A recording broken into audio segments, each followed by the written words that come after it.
it time? It is time for us to do what we have been doing, and that time is every day. We'll know in a very short period of time, but it looks like it could be something that will be not good. Believe me, not good. I see issue with that. And again, hey. You're not going to be able to insult your way to the presidency. That's not going to happen. I don't know who created Pokemon Go, but I'm trying to figure out how we get them to have Pokemon go to the polls. I'm Ted Cruz, and my pronoun is kiss my ass. So when you think about it, there is great significance to the passage of time in terms of what we need to do to lay these wires, what we need to do to create these jobs.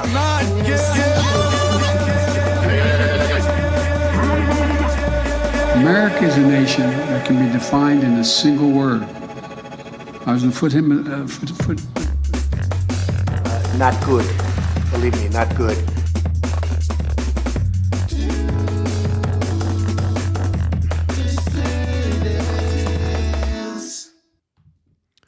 Good morning, dissidents. Welcome one and all to a Morning Dew Friday AM edition of the Dew Dissidents podcast. Keaton Weiss here, of course, with Russell Dobular.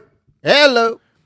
Thank you all for being here this morning. 189 strong in the YouTube chat, 77 strong and filing in over on Rumble. Thank you all very much for being here wherever you are, be it on YouTube or Rumble. Please hit that like button. We are working against the algorithm in the morning.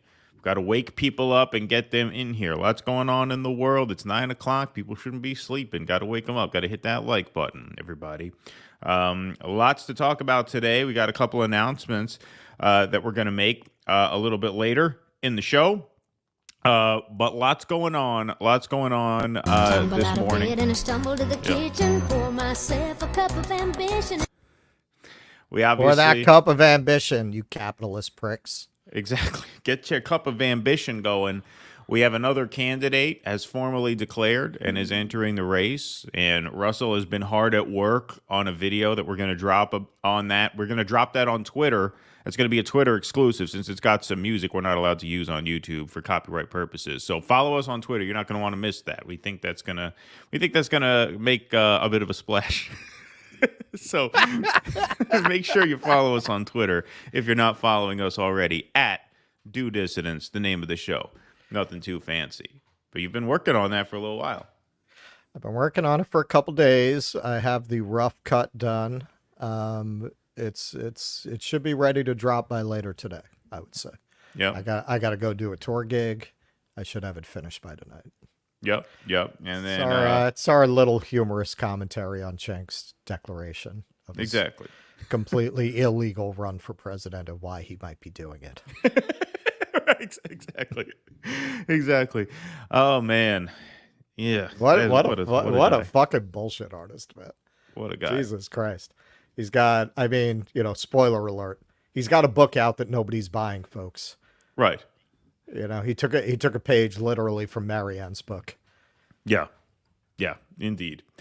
We got a couple of announcements that we're going to make a little bit later in the show, but we are going to be covering a lot more of the Israel-Palestine developments. We're going to be covering some of them today, a lot more on Sunday. We'll talk about that a bit later.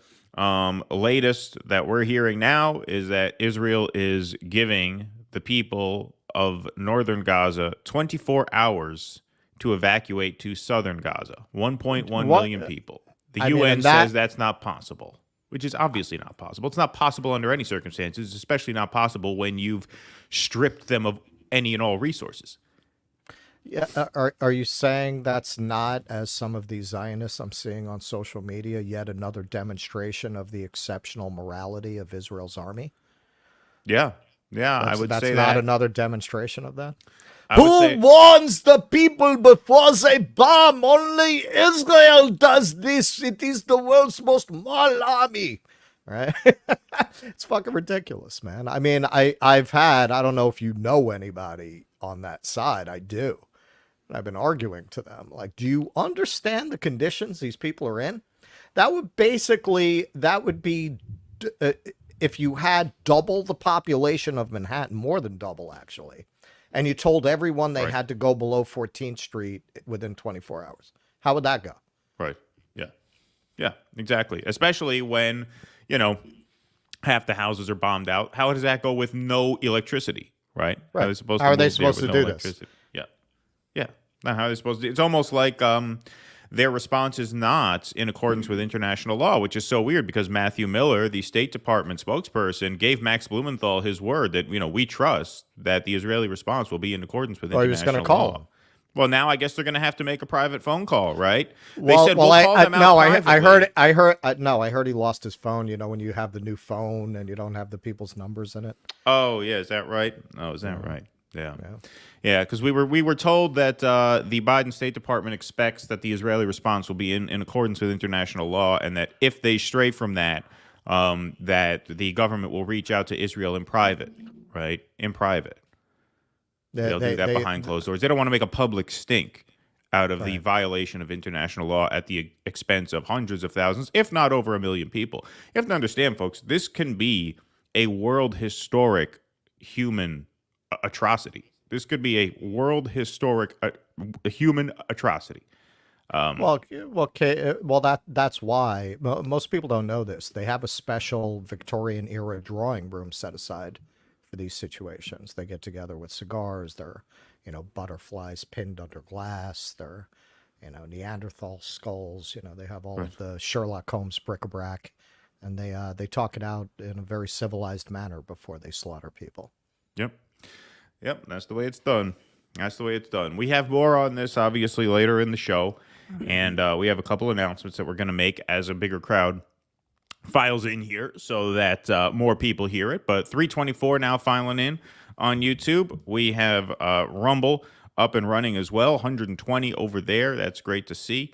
Thank you all very, very much. We got some super chats coming in already. Thanks. Those are very, very helpful, and we will read those in a few moments. But let's get started with some other news. This is something that we wanted to cover actually for quite a while.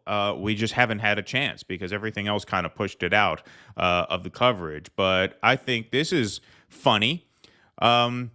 Diversity numbers among delegates trigger alarm at DNC meeting. So obviously the Democrats are already trying to get their delegates together for the convention over next summer.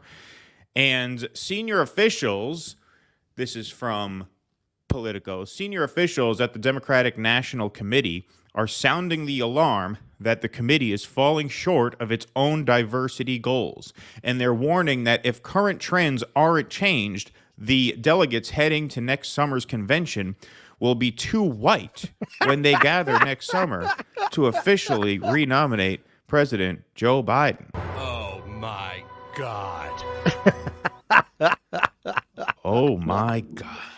I keep looking at these diversity goals in big states like New York, like California, and for some reason, whether it's the African American community, Black community, the LGBTQ plus community, or Hispanic community, the numbers continue to decrease, Donna Brazil told her colleagues at a recent committee gathering in Washington, D.C. Well, most of those are unfixable. The LGBTQ community, though, you can do something about. You just get the delegates in a room and say, listen, a few of you guys are going to have to take one for the team here because we need to boost our LGBT numbers. So you just listen, there are, as we know, there are absolutely no requirements for identifying as whatever the fuck you want. So just identify until after the convention. Exactly. And then you can just identify back if you're not comfortable with that. Exactly. So there is a workaround in that department, but racially, yeah, they're in a bit of trouble. It raises a red flag in my judgment, she said in a follow-up interview about the delegate plans. And then I try to find out what the hell is it? What could it be? Could it be that people are finally catching on that all your diversity worship is just a giant shell game? It's just a giant scam. It's just an excuse to rip them off financially. And even insofar as you preach diversity and racial equity, Biden is allowing Israel to commit a race-based genocide now in public. and any advice that they have to offer about how the Israelis should comply with international law, that's apparently going to be done in private, according to his own State Department. In a Victorian drawing room. Right. So maybe all this diversity worship, people are starting to finally realize it's a giant fucking scam, just like your entire party is a giant fucking scam. In interviews with half a dozen current and former DNC members, there was heightened concern that the delegates the party may end up sending to the convention next year won't be as diverse as they think it should be. They fear it reflects the difficulties of Biden's re-election campaign to retain support among Black and Latino voters, key voting blocks he needs if he wants another 4 years in the White House. We're kind of looking at each other like, hey, this number seems to be going in the wrong direction here, said Maria Cardona. The Democratic strategist. I swear to God, this is all like a Christopher Guest sketch. Oh yeah, no, exactly. This is like a mockumentary. That's a quote from Maria Cardona, Democratic strategist who worked on Hillary Clinton's presidential campaign. Why does anybody who worked on Hillary's campaign still have a job this high up? They fail up, man. It's just unbelievable. It's just a big fucking grift, and you ain't in it. That's right. It seemed like the numbers for this cycle in some of the states are lower than from last cycle, said Cardona, who added that the DNC officials are still peeling that onion to get a fuller understanding of how deep the issue is. That trepidation is rooted in the mounting evidence that the party's grip on voters of color it enjoyed in recent cycles is weakening. While Biden still enjoys majority support from Black and Latinos, former President Donald Trump is cutting into those margins. Both a CBS News poll and a Quinnipiac University poll last month found Biden's support in the low 70s or 80s among Black voters. That is way too low. A drop from the 91% who voted for him in 2020. His numbers with Hispanic voters are worse. In the 2020 election, Biden enjoyed a 28-point margin with Hispanic voters. This is amazing. Those same recent polls showed his support down to a single-digit advantage. Wow. Single-digit advantage. The DNC calculates its diversity goals using a complex formula that accounts for eligible voters from 7 targeted groups: Blacks, Latinos, Asian American, and Pacific Islander, Indigenous Americans, as well as those with disabilities who identify as LGBTQ and young voters classified as 35 and under. Using public data like the Census Bureau's American Community Survey, the DNC also factors in individual state party registration figures and how well those party-affiliated voters turn out to vote in primary elections. From there, the DNC provides suggested goals for individual state parties to meet. The state Democratic parties then submit their delegate diversity plans to the DNC for approval. Well, that sounds like an unbelievable waste of time. Like maybe you would get more Black and Latino support if instead of devising algorithms and logarithms to calculate what support you can expect for them in exchange for no policy solutions, maybe just try to do a little bit better job. Maybe try empowering them a little more along with everybody, and you'll do a little bit better. Look at this complex formula. You can just see them in the crunching the numbers. Yeah, that's it. If you look at this, the person writing the article is in the same bubble, so they don't realize they're giving up the game. They don't see what's wrong with the entire premise. The whole thing is describing, rather than to sit down and they don't mention policy once in that entire article. Not once. It's all about algorithms, data mining, right? Exactly. Well, maybe less time scheming about how to trick them into voting for you. Right. And more time convincing people to vote for you. What have you done for them? Right. What have you done for them? Can you honestly say that you did more for them than Donald Trump did? You really can't. You really can't. Of course not. He secured funding for historically Black colleges and universities for the first time, permanent funding. He undid, and this is a hard one to dance around, he undid some of the sentencing guidelines created by the current president, collaborating with his segregationist buddies. So it was It was the New York Times that did that article that interviewed people in the Black community about why they didn't vote for Hillary. Correct. In 2016, that was the Times. Yep. And yeah, I mean, none of them were like, yeah, I love Trump. They were like, well, what would Hillary do for us? Obama didn't do anything for us. So why would we go and vote? They didn't go vote for Trump. They just didn't vote. And that's what you'll get with a lot of these. And, the fact that, every month or so, Biden says something like, you ain't black if you don't vote for me, or, black kids are just as smart, poor kids are just as smart as white kids. That doesn't help when you combine it with the fact, and this is what's really also revealing about this kind of a take. They don't seem to realize that black and brown people are people, right? They're just people. They are subject to the same economic realities and sense that the country is spiraling out of control as white people. Your argument that they're going to be much, much worse off under Republicans is just wearing thin with, actually, if you look at the numbers with the black community, it's not as catastrophic as it should be, to my mind, based on the reality. It's remarkable how much of that community the Democrats are able to hold in the face of their absolute failure to deliver. Well, yeah, I mean, look, all of the hypocrisies of the Democrats on racial issues, whether it's incarceration or border policy, obviously, Biden's been much worse from a humanitarian standpoint on the border than even Trump. And so even setting those aside, if you really want to do an analysis of why, despite 8 years of hand-wringing about how the GOP is becoming this white nationalist, white nativist party, as you hand-wring about that, the GOP gets more diverse and the Democrats get whiter. Right. That can be explained through a very simple analysis of the class makeup of the party. The Republican Party has gotten more working class over the past 8 years. The Democratic Party has gotten more PMC. The working class is more racially and ethnically diverse than the PMC. Right? Richer people skew whiter, poorer people skew more diverse. And so there it is right there. It could be explained very simply through that lens. Of course, that's another lens. That's another angle from which they just simply refuse to look at it. Well, and also, yes, they're a PMC party and their concerns are concerns of the PMC. When we had Stephanie and Lisa on discussing the trans documentary about trans youth, one of the points Lisa kept making is that this was a fixation of the PMC class. She kept saying people of my class are obsessed with this.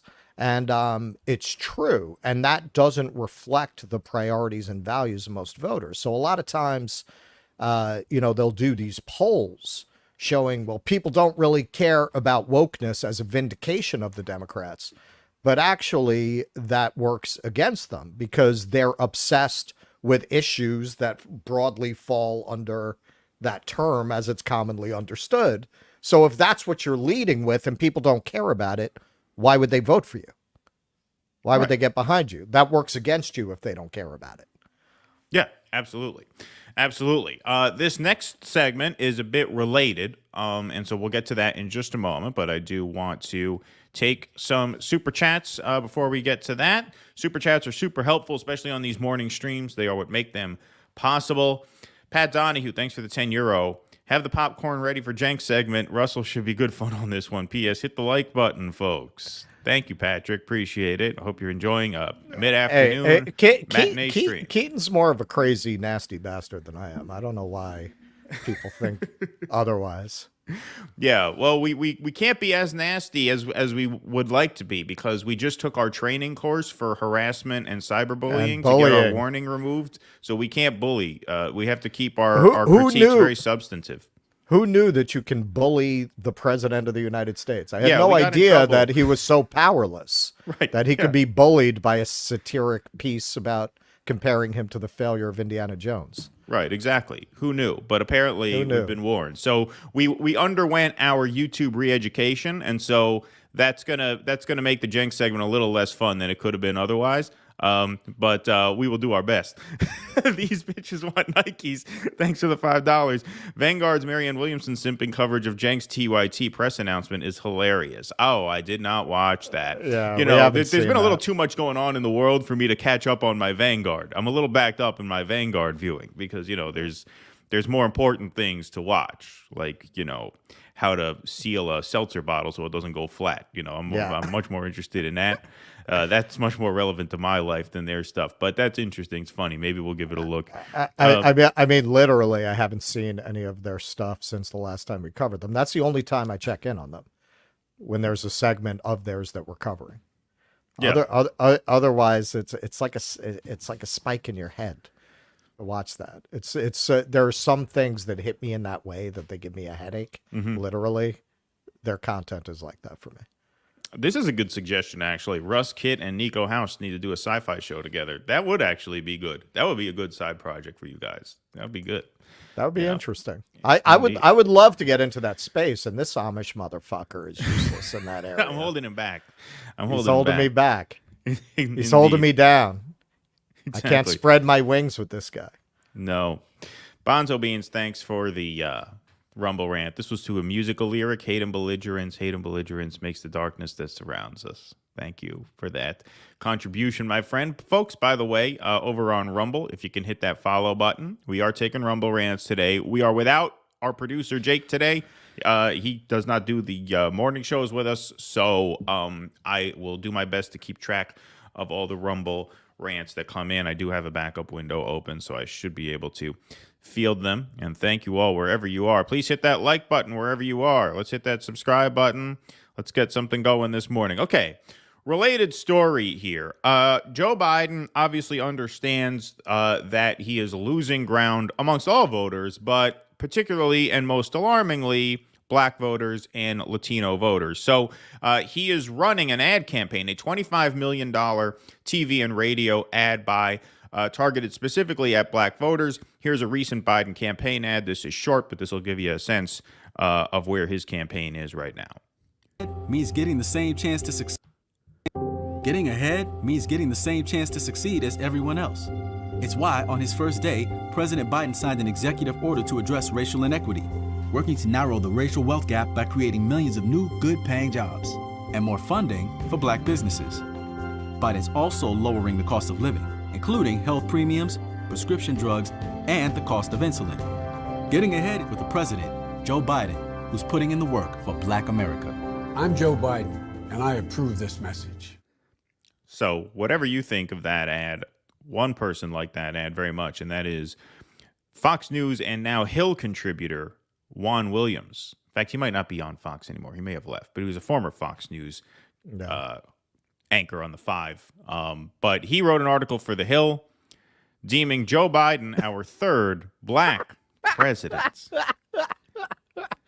And what's really remarkable about that is most people who jumped on the Bill Clinton as the first Black president bandwagon really go out of their way to distance themselves from that take now. And not this fucking not genius. This guy. Yeah. Not this genius. See, Russell, that re-education went to Russell's head. He said, not this genius. 25 years ago. That's just because it's early. My brain hasn't booted my full panoply of borderline, get us kicked off YouTube insults. Insults, right, exactly. 25 years ago, novelist Toni Morrison famously labeled Bill Clinton as the first Black president. The first actual Black president, Barack Obama, would come later. Yes, we understand that. But Morrison's memorable one-liner... Thanks for that. Thanks for that. Some context. of us were confused. Right. Was he an octoroon? I heard he was an octoroon. Exactly. But Morrison's memorable one-liner still gets laughs. It was a smart way to state that Clinton broke new ground by elevating Black leaders and policies that helped Black people. Yeah. I mean, we could litigate that, but we'd run out of time. Russell has a hard out at 11:15 today, folks. He has to put in a 12 to 5 at the paper mill. Yeah. So he's back to work. I'm actually, I got booked for an immigration tour. Oh, beautiful. Yeah. Nice. It's a specialty of mine. By Morrison standard, President Joe Biden is our nation's third Black president. Really? But Biden's campaign is worried about getting Black voters to the polls. Last week, the Biden campaign put $25 million into a radio advertising campaign to pump up enthusiasm among Black and Latino voters with the message, Joe and Kamala are getting it done for us, and that's the facts. This comes after President Trump made the absurd, provably false claim Is that, to talk is that radio supposed to be hosts. like a little jive talk? Is that what they tried to do? Is Yeah, that that's what what they they're going tried for? to do. That's what he seems to be quoting there. I didn't pull that one because I pulled the TV one, obviously. they pulled that out of a scene in Dolomite. Yeah, exactly. This comes after former President Trump made the absurd, provably false claim to talk radio host Hugh Hewitt last month that polls show his support among blacks has gone up 4 or 5 times since he was indicted for election interference in Georgia and the police took his mugshot. The black community is so different from me since that mugshot was taken, Trump said, with no shame, tying black people to criminal processing. I don't know if you've seen the polls. My polls with the black community have gone up 4 to 5 times. Even if Trump's claim is false, it is true the black enthusiasm for Biden, especially among young black voters, is sagging. And that concern is the reason for the advertising campaign aimed at black voters. They just don't know how good they have it. No, exactly. So in the ads, Biden is reminding black voters that he named the first black woman to the Supreme Court, Justice Ketanji Brown Jackson. It's not in his ads, but last week, Biden's vice president, the first black vice president, Kamala Harris, yes, we know, swore in a black woman, LaFonza Butler, as a U.S. senator. It is amazing to me, after 50 years of covering Washington, to see a black woman sworn in as a senator while her wife, another black woman, holds the Bible, and the oath is administered by a third black woman who is Biden's vice president of the United States. There are now 3 black people serving in the Senate. Yes, we know that. Okay, Butler, Booker, Tim Scott, who is currently running his party's nomination. In the House, there are 58 black members. Okay, this is what passes for an op-ed. You can get an op-ed published literally just writing down how many black people are in the House, the Senate, at the court. This is great that he wrote this because he's not smart enough to make it look good. This guy's obviously a congenital fucking moron. See, that part of my brain is coming back online. It's coming back as you read this and I get more furious. Anything he says about policy, he can't back it up. Right? Bill Clinton elevated when? Right. When did he do that? You mean with the crime bill or you mean by gutting welfare? When did he elevate the black community? When did he create policies that were favorable to the black community? Was it when he announced his campaign at the birthplace of the KKK with a phalanx of black prisoners in chains behind him and Cooter from Dukes of Hazzard next to him, no less? That is literally true. I'm not making that up. You can go find that image online. So what the fuck are you talking about? And then, in terms of Biden, all he can do is list off black appointees. I mean, all this has demonstrated is the hollowness of the neoliberal promise. You know, it's an interesting question. Is it congenital that people feel a need to see social progress or change, or is that a religion of our society? Like, do people inherently feel a need to see progress or change? Because you have people who live in tribal societies that haven't changed for thousands of years very much, right? So do humans feel that need? But it's a kind of cultural religion for us. So if you are not going to do anything meaningful for people economically, you almost have to do this. And that's all he can talk about. Well, look, is this a great time or what? Look, this black woman with her black wife swearing in. And I mean, this relates to our previous piece, obviously. Why would your average person who's struggling economically care? Why would they care about any of this? How does any of this affect them? That's what that New York Times article about why people didn't show up to vote for Hillary really brought out. That was what they said. Like, why would we? How does it benefit us to support this? How does any of what you're describing here benefit anybody? Exactly. He goes on for 2 more slides. We're not going to read all of this because you can, if you really are curious as to how many black people serve in government, you could find that out. We don't have to waste time reading all that here. But he does make a point. Apart from elevating black people, Biden's record includes real help for black Americans. Now, this basically, okay, let's read this part. Biden has achieved the lowest black unemployment rate on record. Again, median income down, poverty up. Okay, so unemployment is a complete red herring every time. I say that all the time. He lowered the cost of prescription drugs and hearing aids, has the faster rates, I don't know why maybe that's a typo, maybe he meant fastest, or maybe he just put the word the in there by accident. Has the faster rate. Yeah, the fastest rate of creation of black-owned small businesses in the last 25 years. The faster rate, I'm assuming he meant the fastest rate of creation of black-owned small businesses in the last 25 years. What was the stat that Jimmy Dore showed to Cornell West? I think 41% of black businesses closed up during the lockdowns. So the idea that you're seeing a boost in black-owned businesses is a result of 40% of them having gone belly up. Right? Like a lot of these numbers are just, numbers that you would see as the economy starts to try and recover from the lockdown. Of course. Well, compared to society being locked up, it's been an incredible growth in small business creation compared to a time when you couldn't run a small business because society was locked in its collective houses. Right, exactly. He can point to an increase in black enrollment in government-sponsored health care plans. That's kind of an interesting stat because what that could mean is that more black people are qualifying for Medicaid now because they're poorer, because like I said, poverty jumped the largest percent increase in years. And double-digit reduction in black child poverty. I don't know when that's a result of. I would that like dated, to because the child poverty more than doubled after the child tax credits expired. That's what I'm saying. When you see an article like this that doesn't link to anything that he's claiming, at best, I think he's cherry picking the exact moment of data that he wants to give himself plausible deniability. For the fact that this is all fudged, because he could be talking about when people were getting the child tax credit. Right.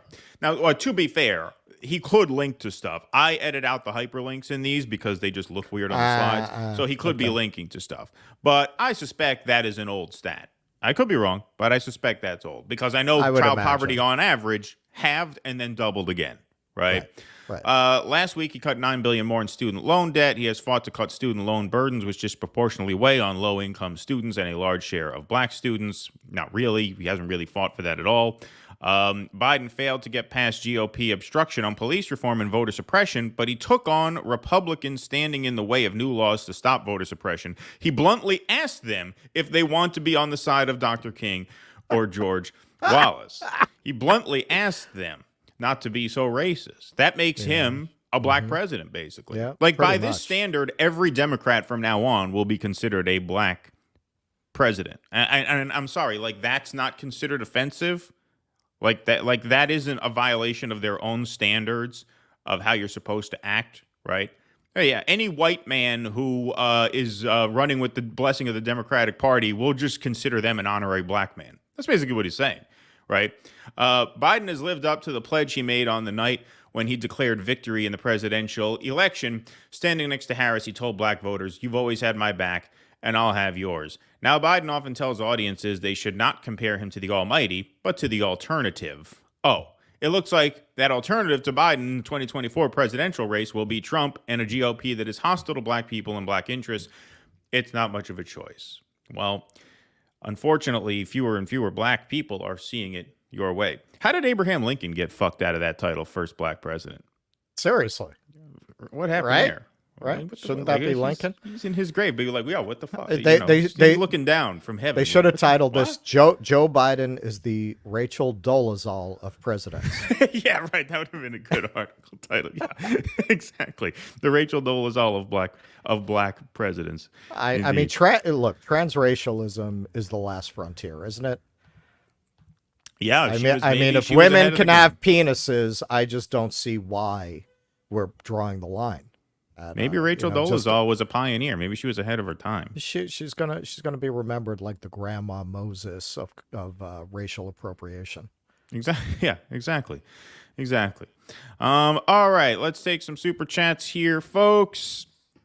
Matt22, thank you. The sisters-in-law said 20 Thai laborers killed in Israel, assuming it's the slaughter happy Israelis. Oh yeah. I mean, it's underway right now. There were 11 UN staffers killed. The Hill put that in a very passive voice. 11 UN staffers killed in Israeli airstrikes. Yeah, no, it's underway. It is underway. Terrible times. Absolutely horrible times. 9 p.m. and drunk, says Adrian Byers. So where are you at then if it's 9 p.m.? Or you must be like almost Australia, right? Australia's even further. Right. Yeah. Because they're 16 hours behind us. They're 16, so you must be... Well, no. So this is 12 hours behind us. So could be like India-ish. Maybe, like yeah. That area is right like around there. 13 hours. Maybe. Can't be fucked writing something witty. Have a great show. Yeah, no, it's hard to be witty when you're drunk. People have this romantic image of the drunk writer, and a lot of writers like to drink, but a lot of writers who like to drink will say they don't get hammered and write. You know what I mean? Because that's hard to do. Just Bukowski. Exactly. Yeah. Israel accused of using white phosphorus on Gaza. Yep. Absolutely. I didn't hear that. Yep. Yes, indeed. Mike, thank you for the $30. That's very generous. Love Friday morning show. Not at work, can watch live. Two great voices for the cause. Happy Friday, the 13th. Oh, yeah, yes, that's right. It is Friday, October 13th. So that'll have to be our horror film recommendation of the day since it's Friday the 13th and it's October. That's an easy one. Friday the 13th, movie of the day. There you go. I mean, it's a little lazy. Yeah, it's a little lazy, but it's obvious. I mean, don't forget, we're going to have to recommend, 16, 17 of these movies? You got to take the gimmies when you get them, right? Fair enough. There you go. Beautiful.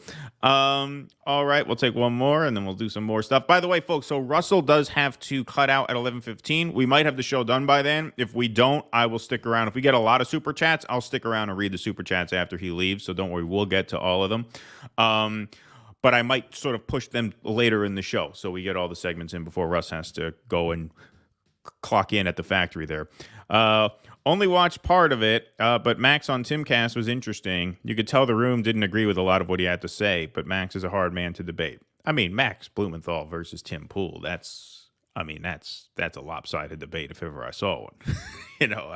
I'll have to watch it. Like I said, these shows have been difficult, not just emotionally difficult. I mean, it's hard to sit with this shit all the time and prep these shows and stuff like that. But there's just a ton of content to absorb. I mean, there are 20 headlines a day. I mean, if we had time to live stream for 10 hours, we could fill 10 hours a day with what's going on now,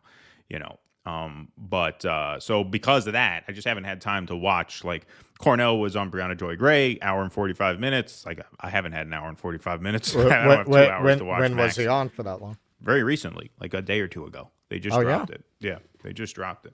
And I'd like to watch that. There's a bunch of stuff I'd like to catch up on. It's very difficult to find the time now. Cool Blue, thanks to the $9.99. 2012 Obama and 2020 Biden won the U.S. popular vote by whole number estimated plus 4 points.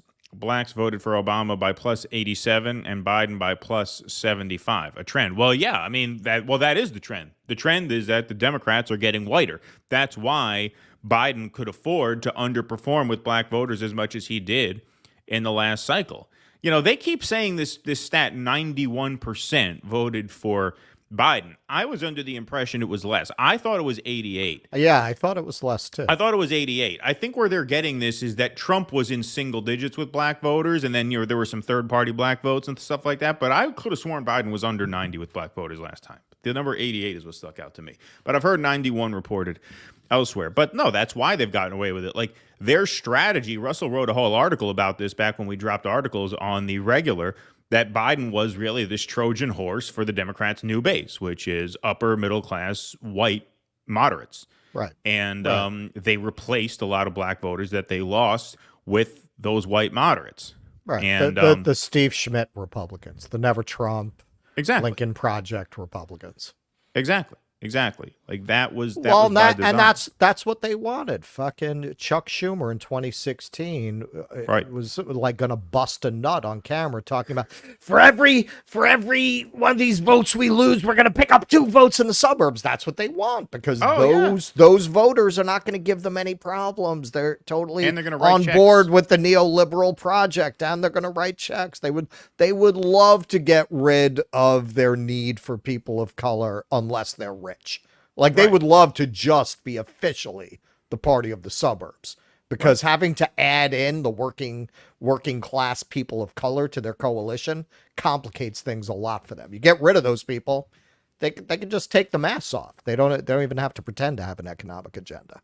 Yeah, no. As Russell said in 2016, Chuck Schumer was very excited. He couldn't wait to lose the working class voters. He says, for every blue collar worker we lose in central Pennsylvania and Michigan and Wisconsin, we're going to pick up voters in the affluent white suburbs. We're going to pick up 2 in the cities. suburbs. Yeah, Yep. exactly. Yep. And that's what they want, obviously. It's very obvious that's what they want. Folks, you can go to patreon.com/DoDissidents and support this program. If you do, you get certain perks, such as call-in access to all of our Sunday night Q&A post-show streams. You also get access to our exclusive call-in shows. So we actually do 2 shows per month that are exclusive to Patreon supporters and paid Substack subscribers. Those are uncensored live streams over on Rumble. They're a lot of fun. You also get your name up in lights on the supporter scroll here. On Fridays, Jake still has to, it's my fault. I just haven't had time to get a tutorial from Jake as to how to add these names. So we don't have the new names prepped for the Friday shows for people who subscribed since Wednesday night, but we will get those added for the Sunday evening stream. But thank you guys all very much. You can go to patreon.com/DoDissidents and sign up.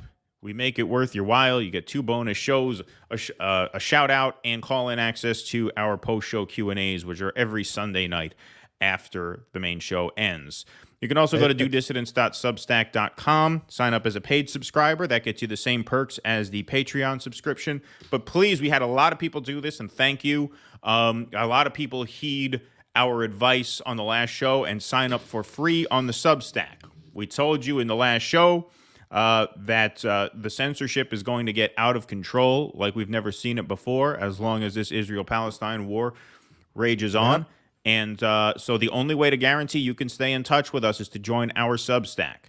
And this brings us to one of our big announcements of the day, which is that Sunday's show, Sunday's stream, which will be October 15th, will be a split stream. We will be doing the first half of that show here on YouTube.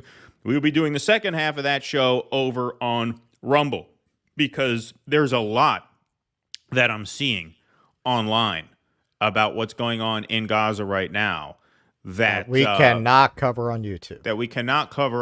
And to be clear, for YouTube, not because it's a community violation. I do not admit to violating any of your community guidelines, but because some of the stuff would get the videos age restricted to the point where not that many people would see them. If you get an age restriction on your video, it doesn't circulate as well. And so we don't want to do that. We want to be able to cover this stuff as we need to, and we can do that freely over on Rumble. So once again, on Sunday night, we will start the show here at 7 p.m., and then halfway through, we will take a little bit of a break. We'll put a 5-minute countdown up and switch to Rumble. So please go subscribe to our Rumble channel so that you are ready for that when it happens. Rumble.com/DoDissidents. We have a great crowd over there right now. That's what we like to see. And, we encourage people to watch this show however and wherever they want. We're not telling you to abandon YouTube right now, but subscribe over there because there are going to be some shows that we're going to have to do as Rumble exclusive shows. And so that is one big announcement that we had to make today. The second big announcement that we were going to make today is that tonight we are going to be guests on the Jimmy Dore Show with Craig Pasta Jardula. We'll be on, looks like we're going to be on at 5:40 p.m. That's what Craig told me. I don't know if the show is starting at 5:50. They usually start the show earlier on Friday, so I don't know if we might be joining it in progress toward the tail end, but we'll be on the Jimmy Dore Show for about 45 minutes. That's what I'm being told. Starting at or around 5:40 p.m. So obviously watch the whole thing from the top whenever it starts, and hopefully we will see you guys over there later this evening. That should be a lot of fun. I mean, this is, we really appreciate the invite. This is our big chance to take out our main competitor by just hollering about COVID and vaccines. And that's our plan. Right. That's our plan. We're probably going to tell some really offensive jokes at the expense of marginalized people. That's the plan. So if you want to catch the Jimmy Dore Show, you have one night left to do it. Right. The final Jimmy Dore Show. Right. Yeah. So we do a sneak attack on the Jimmy Dore Show. Exactly. We're gonna kamikaze that shit. That should be a lot of fun. Not to appropriate from our Japanese friends. Right. Exactly. Exactly. No, that should be a great time. It's a great time. We really appreciate the invite, and that should be a lot of fun over there. So I believe we're on in the neighborhood of 5:40 p.m. So please tune in. Okay, let's go to one of our main stories of the day, folks. Cenk Uygur teased out on Breaking Points a few weeks ago now, or was it a couple weeks ago, that he was considering a run for president in the Democratic primary, since he is of the correct opinion right now, to be fair, that Joe Biden cannot win. His solution, however, is about here. I'll give you a Yiddish word here to, sort of dispel any accusations of anti-Semitism that might come our way. Not only are we Jews ourselves, his plan is a bit meshugana. It's a bit of a meshugana plan. A little fakakta. A little fakakta, as we would say. He unveiled that plan on the Young Turks, not as a host, but as a guest. So we're going to play some footage here from his official announcements, starting with Anna, who, I mean, you talk about a hostage video. For her to have to go through with this, I almost feel bad for her. I mean, imagine how ridiculous it would be for one of us, Keaton and Russ, if the other guy said, you know what, I'm running for president. Serious, like actually as a serious run. And you put the other co-host in a position I am Devo. Yeah, well, that's not what I'm talking about. Like, if you want to do something as a joke, I would, go along with the bit. Who said it was a I'm not joke? going to squash the bit. Right, exactly. But if you actually were like, no, this has to happen. Like, I have to run, and we have to take this seriously. Imagine putting your co-host in the position of having to take you seriously. That's the position that Anna's in here. So, obviously, Cenk Uygur is born in Istanbul, Turkey, so he's not eligible to serve as president, but he's not letting that get in his way because he thinks it's so urgent that someone, if not him, replace Biden on the ticket, that he is willing to jump in the race himself. Now, because of election regulations and conflicts of interest, he is technically, for some reason, not allowed to host a show covering the Democratic primary as long as he is a declared candidate. And so he has to switch roles. And now here he is as a quote-unquote guest on the network that he founded and the show that he hosts, explaining in some sort of very, very forced kind of weird interview format why he is running for president. So let's go to the video. Well, and the person who ultimately, we don't know what their internal business arrangement is, but she clearly is still essentially an employee. She might have some stock or something. He might have given her some shares over the years. I can't imagine she don't have some equity. But she probably has some equity, but clearly she does not have a say. Because I'm pretty sure Anna would have been like, fuck that shit. No fucking way. No way. Here she is. Here's Anna Kasparian setting up this interview. Welcome back to TYT. As I mentioned, there's a big announcement that will basically take up the entirety of the second hour of the show today. Here to make that announcement. Great. I'm sorry. I mean, maybe I'm reading too much into it, but I read a little passive aggressiveness in that. Okay, here we are. We're back, and we have a big announcement that's going to take up the entire rest of the show. I don't know why I can't just leave, and we'll give another host, another one of our, sort of backbenchers an opportunity here. Why couldn't we just throw, somebody else a bone? I guess I have to do this now. That's the way that read to me. Where's Benny? Oh. Yeah, right, exactly. Right. They should hire Benny back. There's a big announcement. That's right. Exactly. That's right. No, I agree with you. Like, I don't think it's intentional. I think she's just bristling with resentment. Oh yeah, and I don't blame her. At having to take this seriously. Of course. And it's leaking out in the way that she's presenting. I had that clip in my soon to be released Twitter video about this, where I want to know what your rationale is or what your logic is. I have that. Yep. And it's very obvious that she thinks he's a fucking moron. Like, she can't say that, but it's in the tone that she feels like she has to play along, but she's embarrassed by the entire exercise. Yeah, of course. I mean, why wouldn't she be? Who could blame her? We're back. Yeah. This is going to take up the rest of the day. Here we go. Welcome back to TYT. As I mentioned, there's a big announcement that will basically take up the entirety of the second hour of the show today. Here to make that announcement in the capacity as a guest is Cenk Uygur. Yes. Thanks for having me. You do have this big announcement, although you've already kind of made it on the set of Breaking Points, but now it's official. Yeah. No, I had not yet made up my mind, but I have now, and I have filed. I will be running for president of the United States of America. Coming JenkForAmerica.com, and the idea here, guys, is let's change the course. Remember now, you're a guest. Guests in studio don't stare at the camera. Guests in studio stare at the person who's interviewing them, right? If you're a remote guest, you look at the camera because the interviewer is the camera. You're looking into a screen. But her face is that way. And remember, you're a guest. You're a guest. This isn't your show. This isn't your show. We have to play the game where you're just a guest here. Right? Yeah, well, you know, he wants to have it both ways. I know. I mean, he's gotta watch himself. Don't want to get into trouble. Hey, I'm just looking out for you, my man. Look, part of the problem here is Anna increasingly, and this didn't just start this year. There's been a trajectory for a long time. She went from the ditzy girl that Cenk sent out to hoe for shoes at the mall, to wanting to be taken seriously as a journalist. Right. And this complicates that when he brings in this circus sideshow and forces her to be a part of it. Exactly. We got to do this.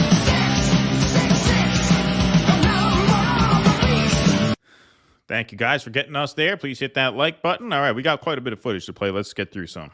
Right now, Joe Biden is down 24 points in the economy, 19 points on jobs when he actually did better on jobs than Trump did. He's down 13 points from where he was in 2020. Did not do better on jobs than Trump did. He took over when everybody was forced out of work. Exactly. All right. Exactly. All right. Sorry, we gotta let it play. Otherwise, Russell's gonna get fired. There's more peace now than there was during the war. Yeah, exactly right. Yeah, exactly.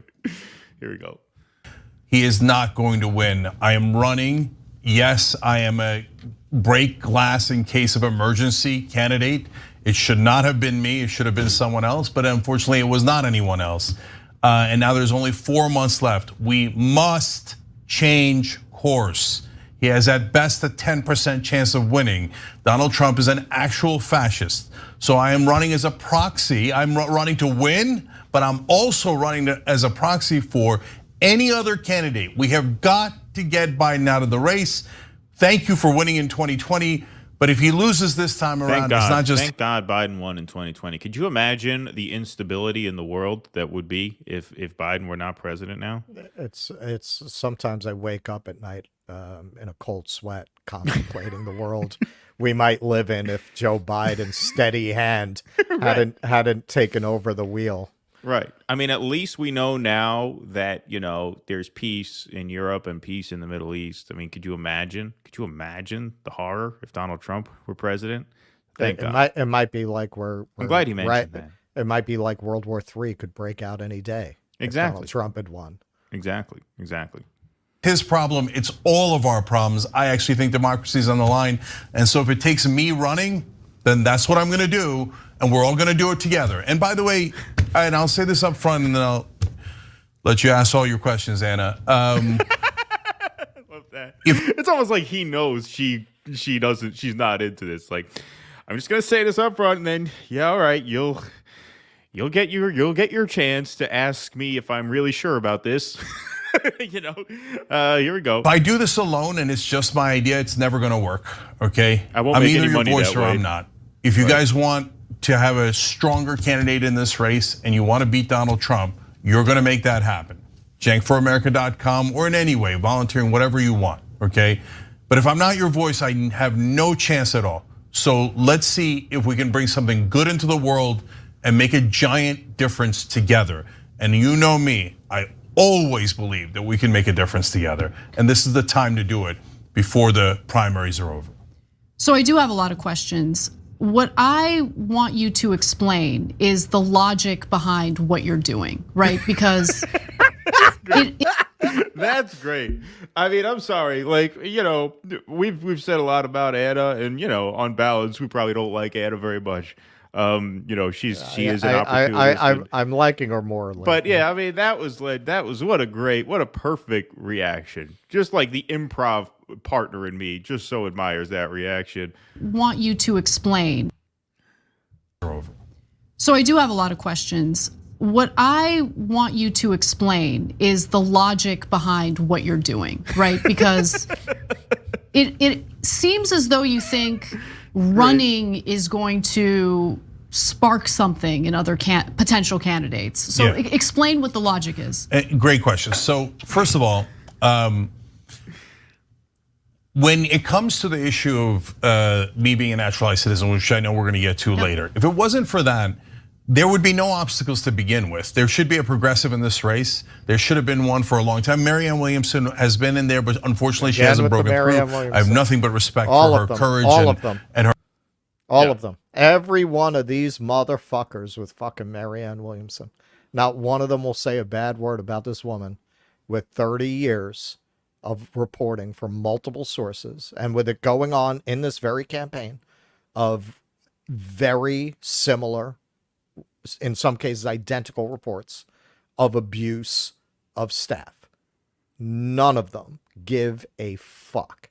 None of them give a fuck about it. None of them will even bring it up. And when they do, if any question like that is asked, like Brianna Joy Gray, it's very delicately asked, and then that's it. Okay, she said it's not true. Okay, yeah, right. We're exactly. done. We're done. We're done. Also, why do you think Marianne Williamson hasn't broken through? I mean, partly because no one cares who she is. It's not a serious candidacy. But then again, no one really cares who you are, and you're not a serious candidate either. There are obstacles in the way of challengers to Joe Biden. That's why there are no debates, right? There are obstacles. This whole thing of you being ineligible to serve, yes, that is an obstacle, I'll grant you, but it's far from the only one. Well, if not for this thing in the Constitution that says I'm not allowed to do this, there'd be no obstacles. Yeah. Just insane. If it wasn't for my condition of quadriplegia, I would win a marathon. Right, exactly. Right. Etc. But at this point, we're not at progressives versus establishment. We're at 4 months left, and things must change. Otherwise, we're almost definitely going to lose to Trump. What do you mean when you say 4 months left? I know what you mean, but explain it to the audience. So Iowa, South Carolina primaries, caucuses, etc., starting in about 4 months. So in fact, the Nevada ballot deadline is on October 16th. So it's in a couple of days. That forces us to go now, right?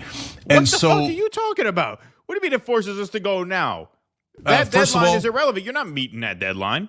What do you mean that forces? Well, the Nevada deadline's in a few days, so I had to say it now. Are you going to get on the ballot in Nevada? No.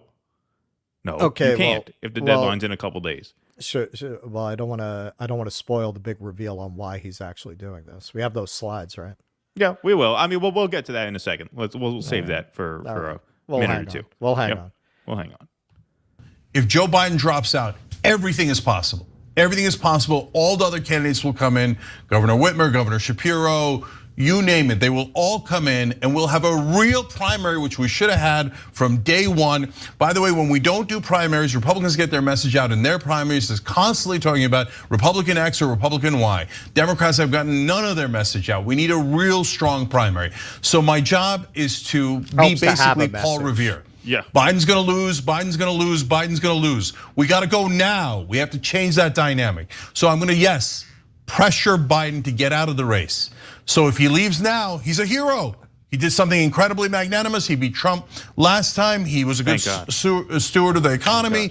So Great steward of the economy. It's an amazing economy. Amazing economy with reduced median income and almost 100% runaway poverty inflation. rate increase, runaway inflation. Yeah, no, thank God. Retires a hero. When I go to the store to get eggs, it's over $7. Right? Yeah, 60 cents for a fucking egg. I'm not lying. No, I believe it. Unless you're gonna get the fucking, they threw the chickens in a vat of nuclear waste eggs. Right. Even those are $4. If you don't want those are $4. If you want real eggs, it's like $7. Oh yeah, absolutely. New York City, no doubt.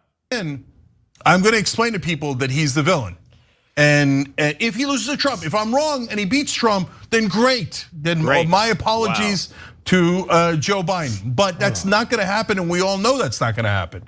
So the idea is to create enough pressure on Biden. And here's how you get the pressure. One of the ways you get the pressure is everybody thinks that I have almost no chance of winning, right? Well, let's keep it real. Everybody knows that. Yep, that's right. That's absolutely correct. Those fools. Yeah, that's correct. That's right. They're just not seeing the big picture here of why the guy who is barred by the Constitution from running can't win. The guy who, when he ran for an office he was actually legally eligible for, came in at 6.6% in the final vote for Congress. Right. Why would they think Congress, that? Yeah. Yes, Right. he ran in the primary and got 6.6% of the vote with his enormous audience. All of that, right? All of that. 6 points. And that's before he lost as much of his audience as he has now. Right, exactly. Now he has a smaller audience. Like, oh, your name is funny. You weren't born here. You're a progressive. You're an outsider, et cetera, right? If I get to 20 or 25, panic sets in. There's no question panic sets in because there's two things that 25, 20 or 25. Look, if I build a space needle to Pluto, then they're really going to get worried because they're going to realize that I'm going to mine Pluto for resources. Like, what the fuck are you talking about?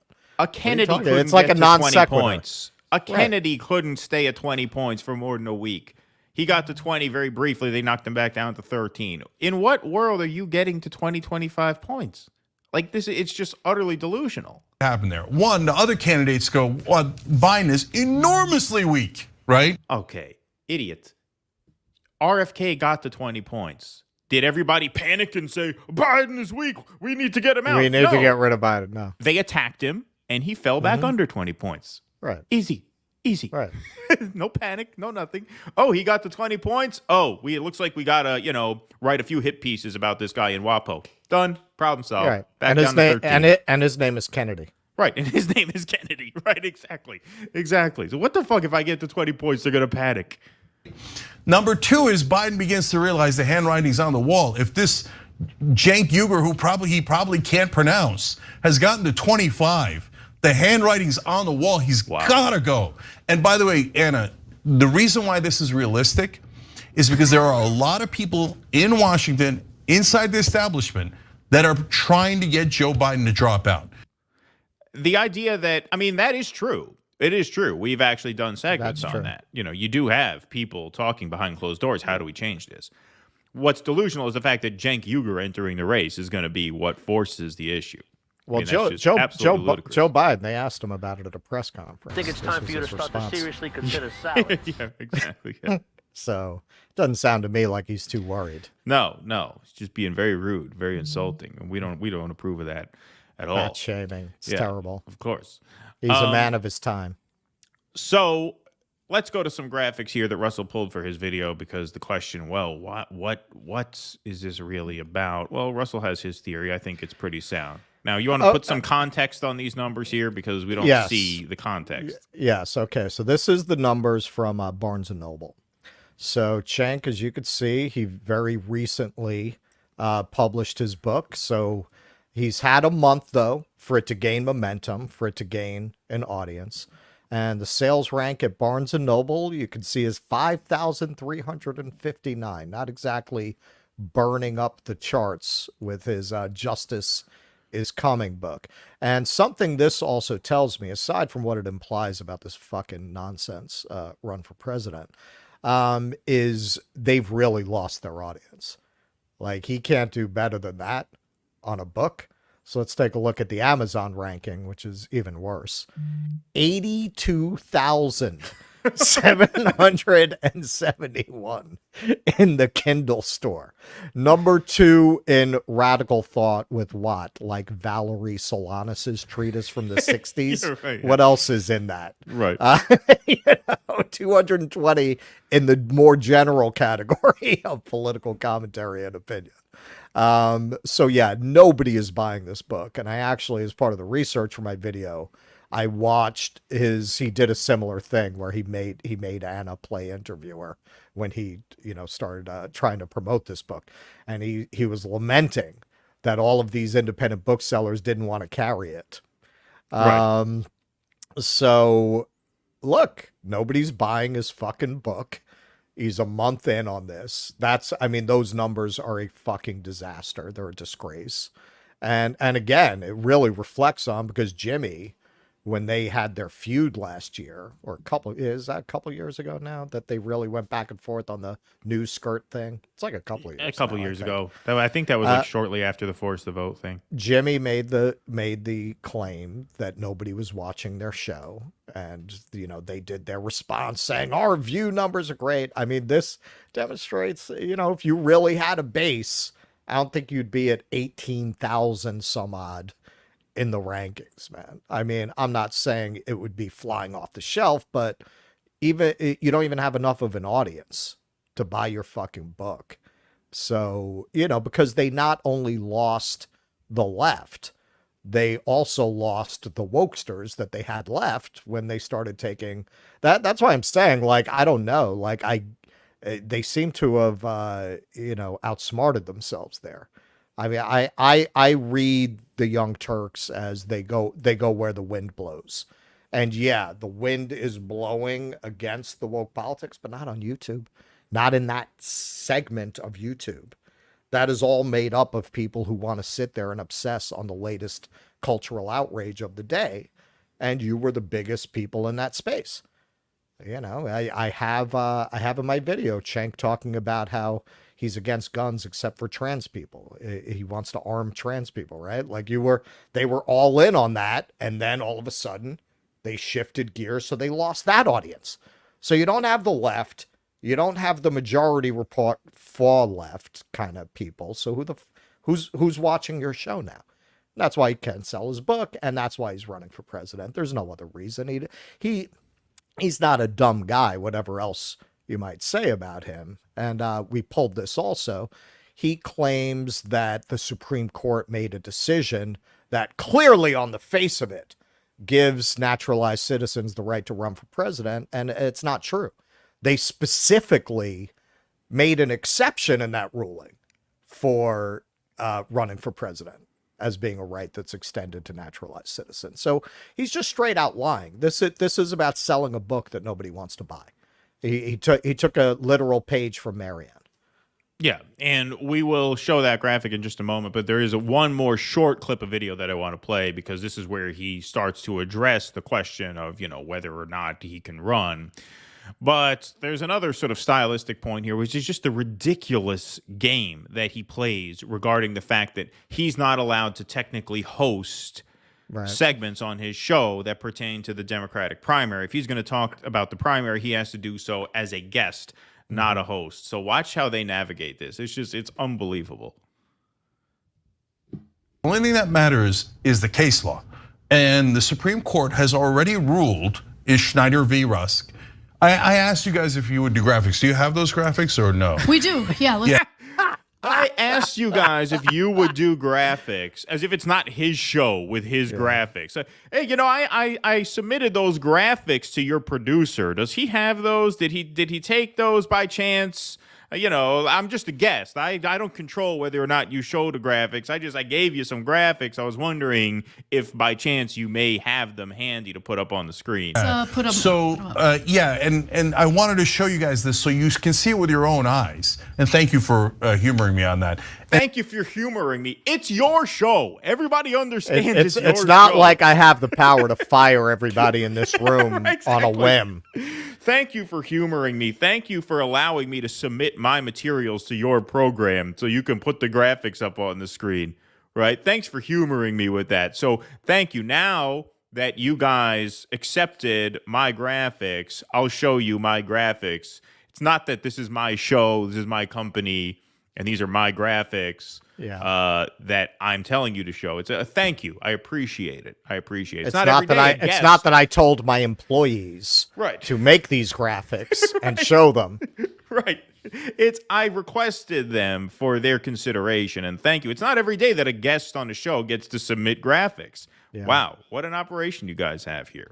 And so this is from a law review article in University of Illinois, and it shows you definitively that Schneider v. Rusk has already decided this issue. So they had an issue that came up where naturalized citizens were being treated different than natural-born citizens. So here's what the court wrote. This is the Supreme Court in that case. The statute proceeds on the impermissible assumption that naturalized citizens as a class are less reliable and bear less allegiance to this country than do the native-born. This is an assumption that is impossible for us to make. Moreover, while the Fifth Amendment contains no equal protection clause, it does forbid discrimination that is so unjustifiable as to be violative of due process. A native-born citizen is free to reside abroad indefinitely without suffering loss of citizenship. The discrimination aimed at naturalized citizens drastically limits their rights to live and work abroad in a way that other citizens may. It creates indeed a second-class citizenship. All right, so that's the argument he's making there. I like this. Thank you for humoring me as a guest on my own show. Exactly, that's what he's saying. Thanks for humoring me as a guest on my own show in my own studio. Exactly right. Here's the next graphic that Russell was talking about here. This is a community note that was put on with a Cenk's link to the explanation. decision. Right, because Cenk tried to explain away this problem he has of being ineligible to serve on Twitter, and obviously there was a community note response to that. So Schneider versus Rusk, the case Cenk cites, requires that all citizens be treated equally under the law. However, the majority, meaning the Supreme Court majority, made one exception. The only difference drawn by the Constitution is that only the natural-born citizen is eligible to be president. Right. So, I mean, there you have it. So the decision that he is claiming vindicates his claim that he has a right to run for president, specifically address this question. The decision specifically pointed out that that does not apply in this decision. So how could this possibly be the precedent that you would rely on in a court case? The Supreme Court is very unlikely to even take the case because they already said what they thought in this decision. This decision does not support the claim that he's making. So that's just a pure. Well, this is why Cenk needs Arnold Schwarzenegger's help. Sorry. That is why he needs Schwarzenegger. This is just a pure grift. This is a pure grift. I mean, he launched a book a month ago that nobody's buying. So he's running some bullshit campaign for president. And frankly, they're probably, I can only speculate on this, but they're probably looking at their viewership numbers going into the election and panicking because who the fuck is watching the Young Turks anymore? Who is watching these guys anymore? You had a lot of overlap with the Majority Report, Vanguard aligned kind of Vosh kind of people. Those people all turned on them because they took these positions on crime and trans issues. So who's left? So he's trying to find some grounds to pull an audience back in to generate some kind of excitement as well. But it's really pathetic because it's so absurd on the face of it.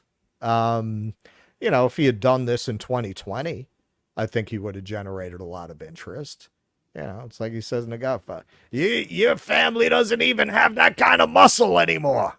Right. You don't have that kind of muscle. You don't have that kind of base for this to actually go anywhere, even as a quixotic battle against the establishment. You don't even have enough of a base for that. I mean, apparently he had 1,000 morons he claims gave him fucking money, but it's a sucker born every minute, I guess. Yeah, indeed. I mean, they still have some sort of donor base there. All right, let's do some super chats here, and then we'll move on. Franklin Worsham, thanks for the $4.99. House rendered inactive has a calming effect on my anxiety, like the eye of Sauron has temporarily closed. I'm going to be back. You're going to be back? It's the morning. Okay, got it. All right. Yeah. Russell's got to use the restroom, feels like. All right, Pete Sweet, thank you for the member chat here. First proxy war with Russia, now marching into proxy war with Iran for Israel. Now just need flare up with China over Taiwan to fill up my bingo card. Yeah, well, that's what we said. We said that World War III is brewing on 2 burners now, and really, technically, you could say 3 if you include China. But now you have direct provocations with, obviously, Russia and Iran, 2 allies. And so, yep, that's absolutely true. It's me. I'm here. Thank you for the $10. Appreciate that. Racist voting and legislative record, colonial Africa policies, floods immigrants into black hoods, attacking APSP. But you ain't black if you don't vote. Damn, we are tools and accessories to them, not humans. Yeah. Yep. And it's just amazing. I mean, those two first segments that we did are related in that way. It's like they will do everything to solve this problem except do something that would solve it organically. Right. I mean, they meet behind closed doors and they actually come up with a formula for how to select diverse delegates to the convention. Right. They'll do all that behind closed doors scheming, everything but actually making life better for people who you supposedly care so much about and who you're so puzzled. Why aren't they showing up? Thank you for the donation. Janice Anderson, thanks for the $9.99. Isn't it cultural appropriation to claim a racist white president is black? Yes, well, that's what I said. Well, of yeah, course absolutely. Yeah. The hypocrisy of these PMCs is phenomenal. We need to stop consuming their crap and educate those of our class who do. I agree. That's what we're here for, right? That's what we're here for. Exactly. Okay, I'm going to do another. Sorry. This was a 2-cup kind of day. Yeah. Oh, indeed. I know. I'm on 2 cups too. Listen, I have never. When I came back from India, I had like no jet lag. I'm still waking up at 5 in the fucking morning. Oh yeah. I've been home for a week. Yeah, you texted me earlier. Yeah, you were like, "What are you doing up?" I was like, "What are you doing up?" Yeah. The Israeli ex-prime minister Naftali Bennett refers to the 1945 Dresden firebombing campaign as justification for not worrying about Palestinian civilian deaths. No one asked about Dresden. Wow. Yeah, well, no, I mean, look, they're obviously very unconcerned. You know, as I recall, Kurt Vonnegut did at length in his novel Slaughterhouse-Five. Kyle Woolley, thank you for the $5 super sticker. Appreciate that. Cool Blue, bringing some more data here. 2012, black voters, Obama 93 to Romney 6. 2020, Biden 87 versus Trump 12. Okay, so he was under 90. That's what I thought. I didn't think he got 91%. I didn't think he got 91. I thought it was 87 or 88. But thanks for checking that. Janice Anderson, thanks for the $1.99. White moderate is actually corporate extremist. Yep, indeed. No doubt about that. DC, thank you for the $5.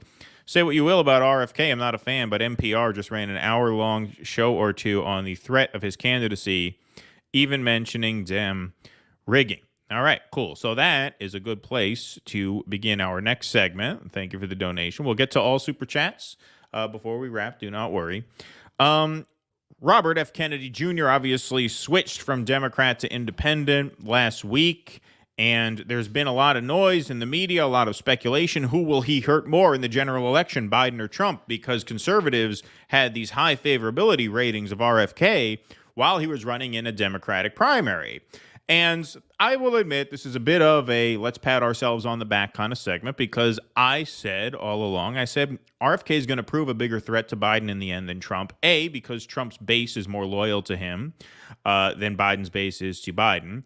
And B, these conservatives are going to have a very short honeymoon with RFK because at the end of the day, the guy is overwhelmingly liberal in his views. And so as soon as they check under the hood, they're not going to like what they see. They spoke highly of him when he was running inside a rigged Democratic primary because it helped delegitimize the Democratic Party. They did the same to Bernie Sanders. They spoke favorably of Bernie Sanders in the 2016 primary, not because they liked him or his views, but because he was getting screwed by the Democrats, and propping him up was their way of accurately, yes, and correctly describing the Democrats as this sort of illegitimate, anti-democratic, corrupt institution.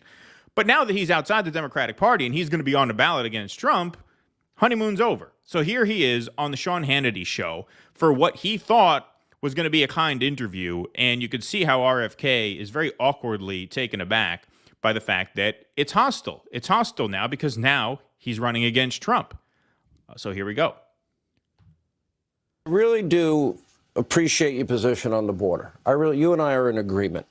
You know, it's interesting because everybody's now trying to analyze, whether if there's a three-way race with... By the way, stop. I just have to address this because this is the elephant in the room. Talk about late-stage empire, right? Try to, for purposes of this segment, block out the images of World War III on the right side of the screen during the interview. I know it's hard. That's the Archduke Ferdinand there taking a headshot. But please tell me your views on the environment. Yeah, right. Exactly. You, Donald Trump, and Joe Biden, you know, who would you more likely draw from?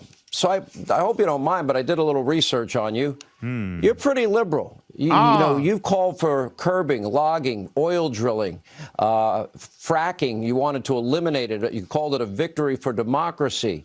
You want to curb U.S. fossil fuel extraction. Keep it in the ground, you once tweeted. You want a ban on fossil fuel extraction, a ban on fracking. You called the NRA once a terror group. You've supported over the years Democrats, Gore, Kerry, Obama, Hillary. You've praised Bernie Sanders multiple times. You support affirmative action. So why is this party of yours, why didn't they even want to allow you to compete? Because that's as pretty liberal of a record as anybody I know. The word is you're to the left of Cenk Uygur. Right, exactly.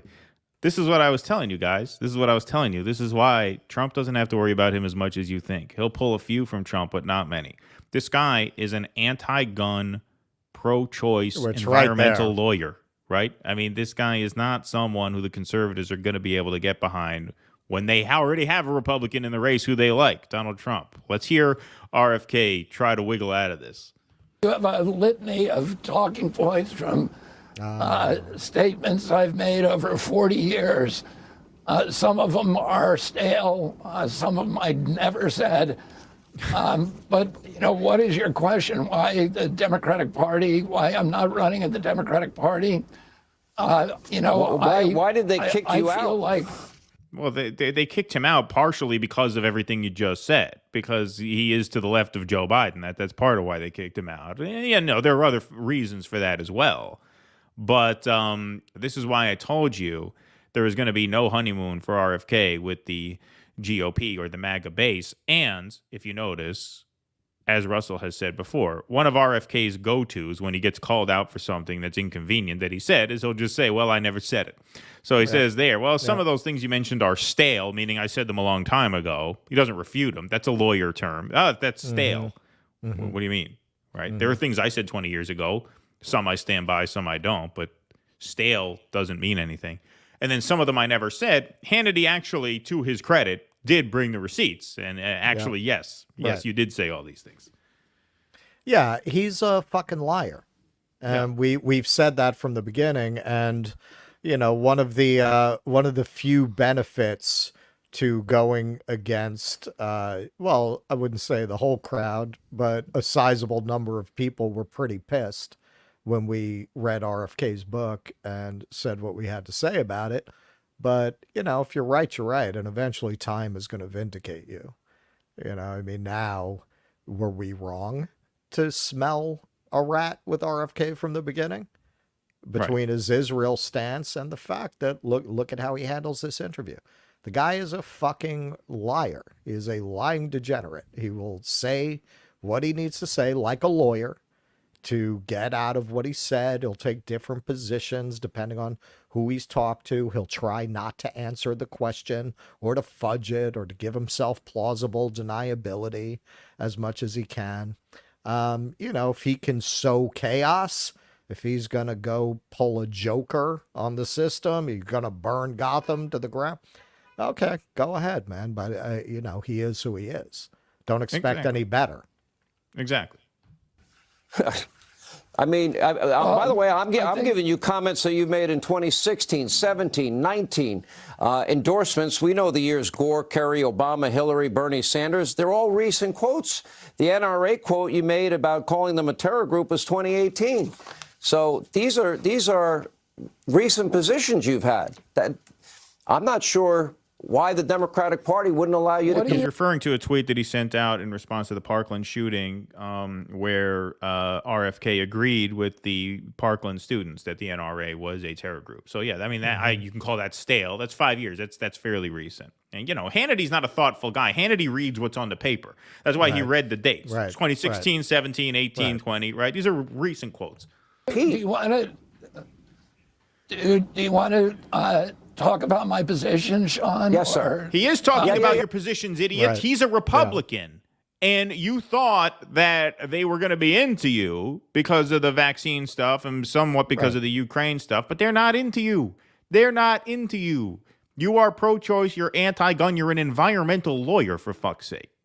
A Kennedy, right? It shouldn't be this big surprise that they're going to turn on you once you threaten the candidate they actually prefer.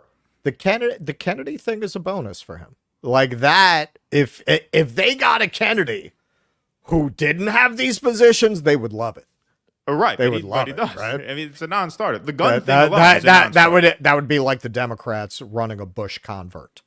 Right, exactly. I want to read talking points from the Trump campaign. Well, excuse me, these are not talking points. These are called Hannity points. I do my own research. Oh, yeah. No, but I saw that same list published this morning. I want to see how many books Hannity has in his study at home, in Long Island, wherever he lives. I do my own research here. Campaign, it's the exact. By the way, look at the dystopia on the other side of the screen. They're hauling around body bags. I mean, just unbelievable. Oh, God. Same list. And again, if you want to know what my position is on any issue, I'm happy to talk to you about it. Well, he just asked. On those positions. He just asked you your position. He just asked you to clarify your position, and you accuse him of dredging up stale talking points, some of which you never said. And now you're saying, hey, if you want to talk about my policies, that's why I'm here. No, he is talking about your policies. He's just not kissing your ass anymore because you're running against his candidate now. See, they don't care. When you're running in a Democratic primary, they will just use you to delegitimize the Democratic Party. You're an asset to the GOP when you run inside a rigged Democratic primary. That's why they spoke favorably about Sanders. Once you actually compete with them, they're going to treat you as an opponent because you are now the opponent. Right. Hannity wants Trump. He doesn't want RFK. And the conservative base wants Trump. They're not going to want the Republican base is not going to vote for a pro-choice, gun-grabbing environmental lawyer. No way. No way. That's why I'm telling you he's a bigger threat to Biden at the end of the day. I never said that AIDS didn't exist. Right. I just spent 2 chapters in my book highlighting and platforming people who said that it doesn't. Right. You come off, and this is not an insulting thing. You are historically very left of center, very liberal, and I agree with you. Your party treated you horribly.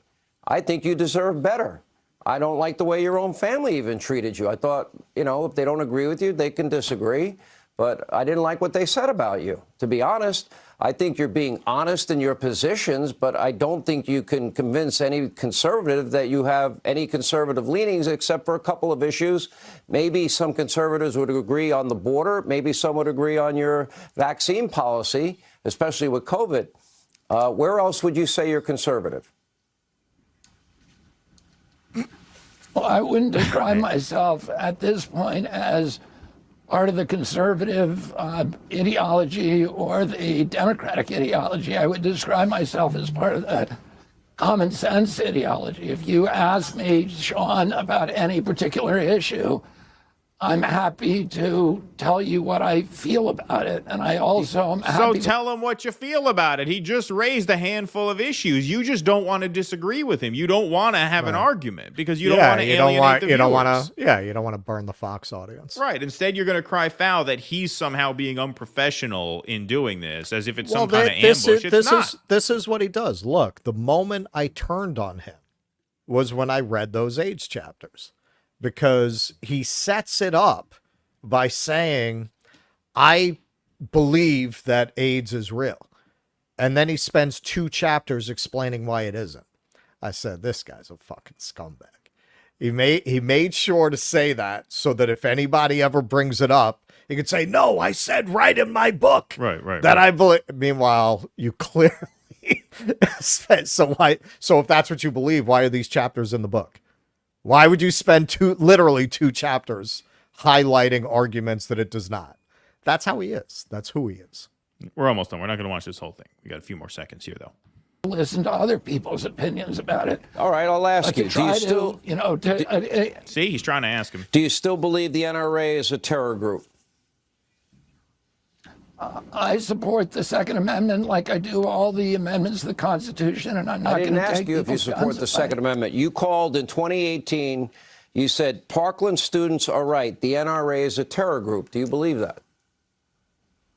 I don't consider the NRA a terror group.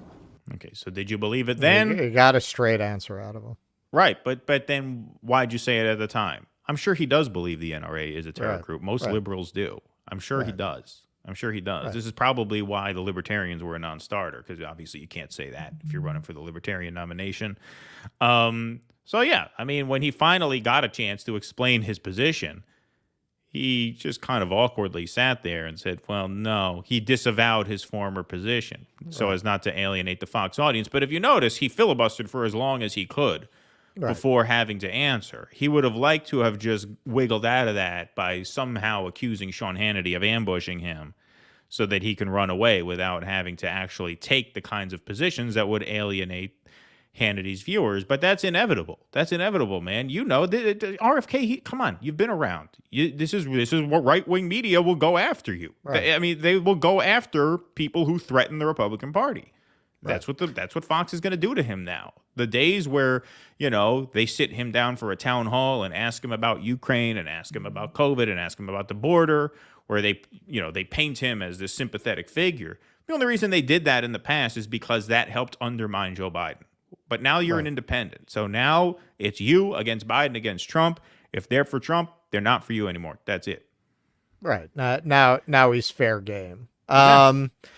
Yeah, I don't know what he expected, and I got to say, Sean Hannity's not the sharpest fucking knife in the drawer.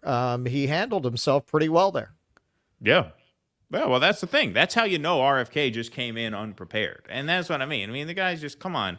I mean, all things considered, you know, and like I said, you know, his stance on Ukraine is better than anybody else's, but his stance on Israel nullifies that. It nullifies that because now Israel is the new inroad into World War III. So now his stance on Ukraine doesn't even fucking matter, because if he's going to be a hawk on Israel, that means he's going to be a hawk on Iran. Iran is Russia's ally, so it doesn't even matter that he's anti-Ukraine war anymore, because now they have World War II cooking on another burner, and he's a dupe on that topic, to put it mildly. At least, at best, he's a dupe, right? We're up to 3. We're up to 3. What? We're up to World War III. Oh, right. We already had a second one. Right, up to 3 burners, right, because we had China, Russia, and now Iran. Yeah, so, look, even that stance is made much less relevant by all the Israel stuff. So, you know, like I said, look, I still say any third-party candidate, yeah, from a standpoint of I hope you sow chaos within the system, yeah, sure, good luck. I wish you well. Beyond that, there's not much reason to be invested. However, here's a story that came across the wire over the past few days. Really not in terms of headlines, but in terms of painting an overall picture of Joe Biden's support. Some recent polling just absolutely disastrous for Joe Biden here. So this is a general election poll. Biden +1 nationally in a straight head-to-head matchup with Donald Trump. Look at this support for the third-party candidates, though. This is a Fox News poll. When Cornel West is added into the race, Cornel polls at 9 points. Trump 45, Biden 43. When RFK is added into the poll, it's 41-41 Biden-Trump, with Kennedy at 16 points. These are extremely high numbers for the third parties. Now, I don't know why they didn't do one with all 4 candidates in there, because that would have been the most I would really like to see that, yeah.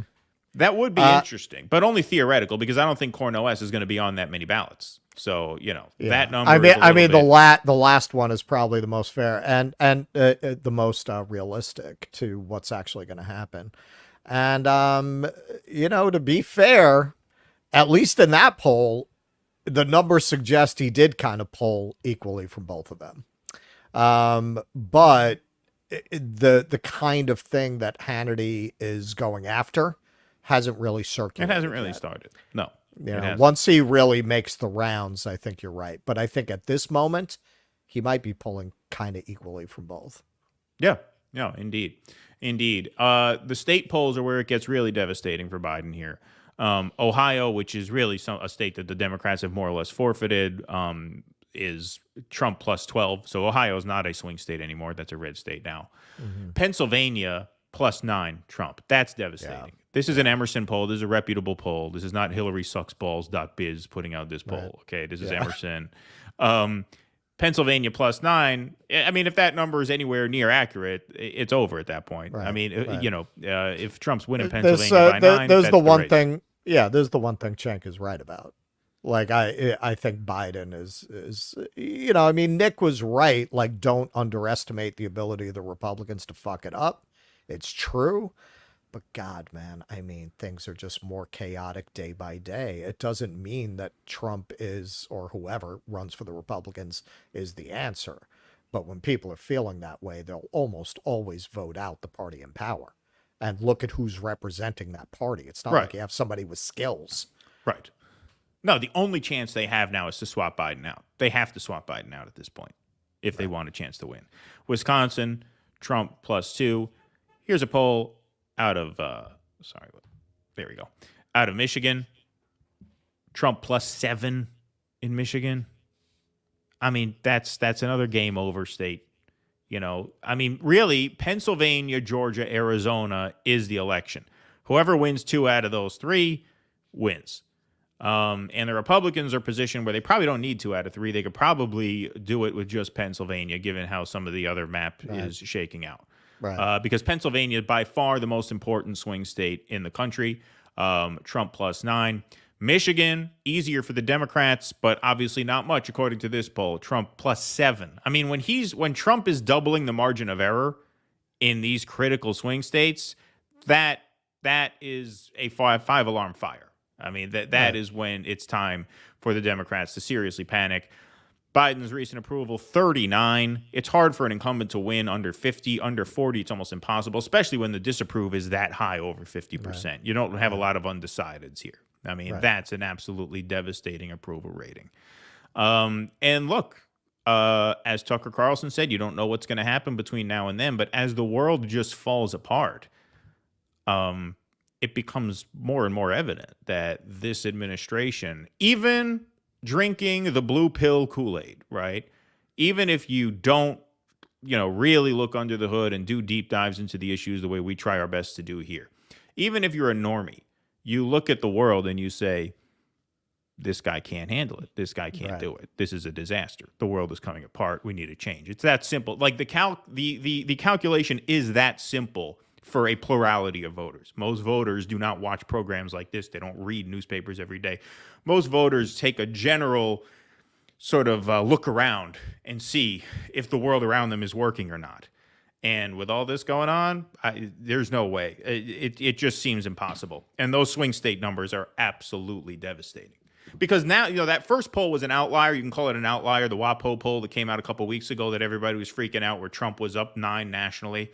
We said, well, that's an outlier. And that still is an outlier in terms of national polls. But you're starting to see critical swing state numbers that mirror that. Right. And that's where the elections are going to be won and lost. Exactly.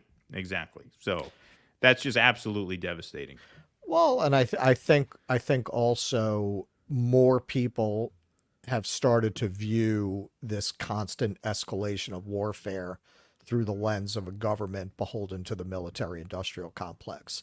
I think that idea is moving into the mainstream, whereas that used to be like a left and a libertarian analysis, right? But it used to be, politics. People who were very engaged in politics who had that theory.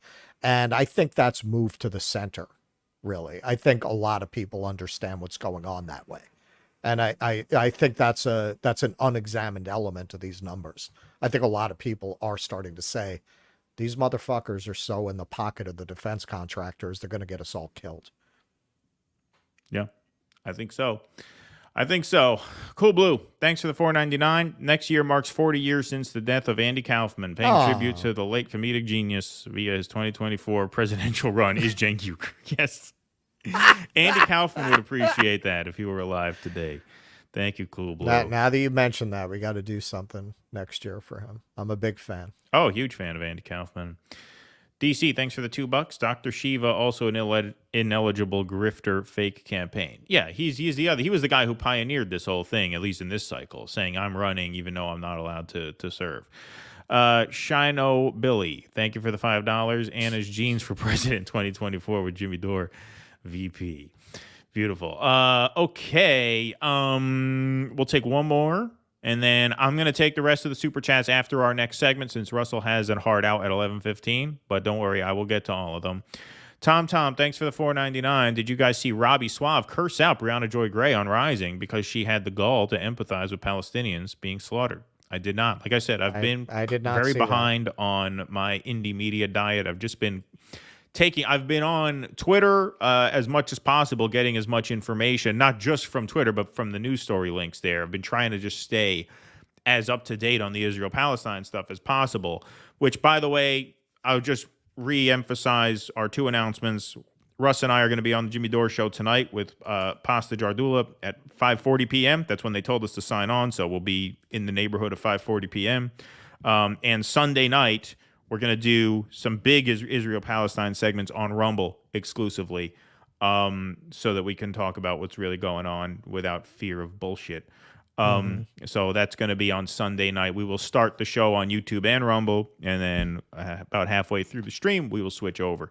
So make sure you're subscribed to the Rumble channel. I'm just going to say before we move on from that, because we just dropped a Brianna Joy Gray video. There have been a lot of people. I haven't been watching the show lately either.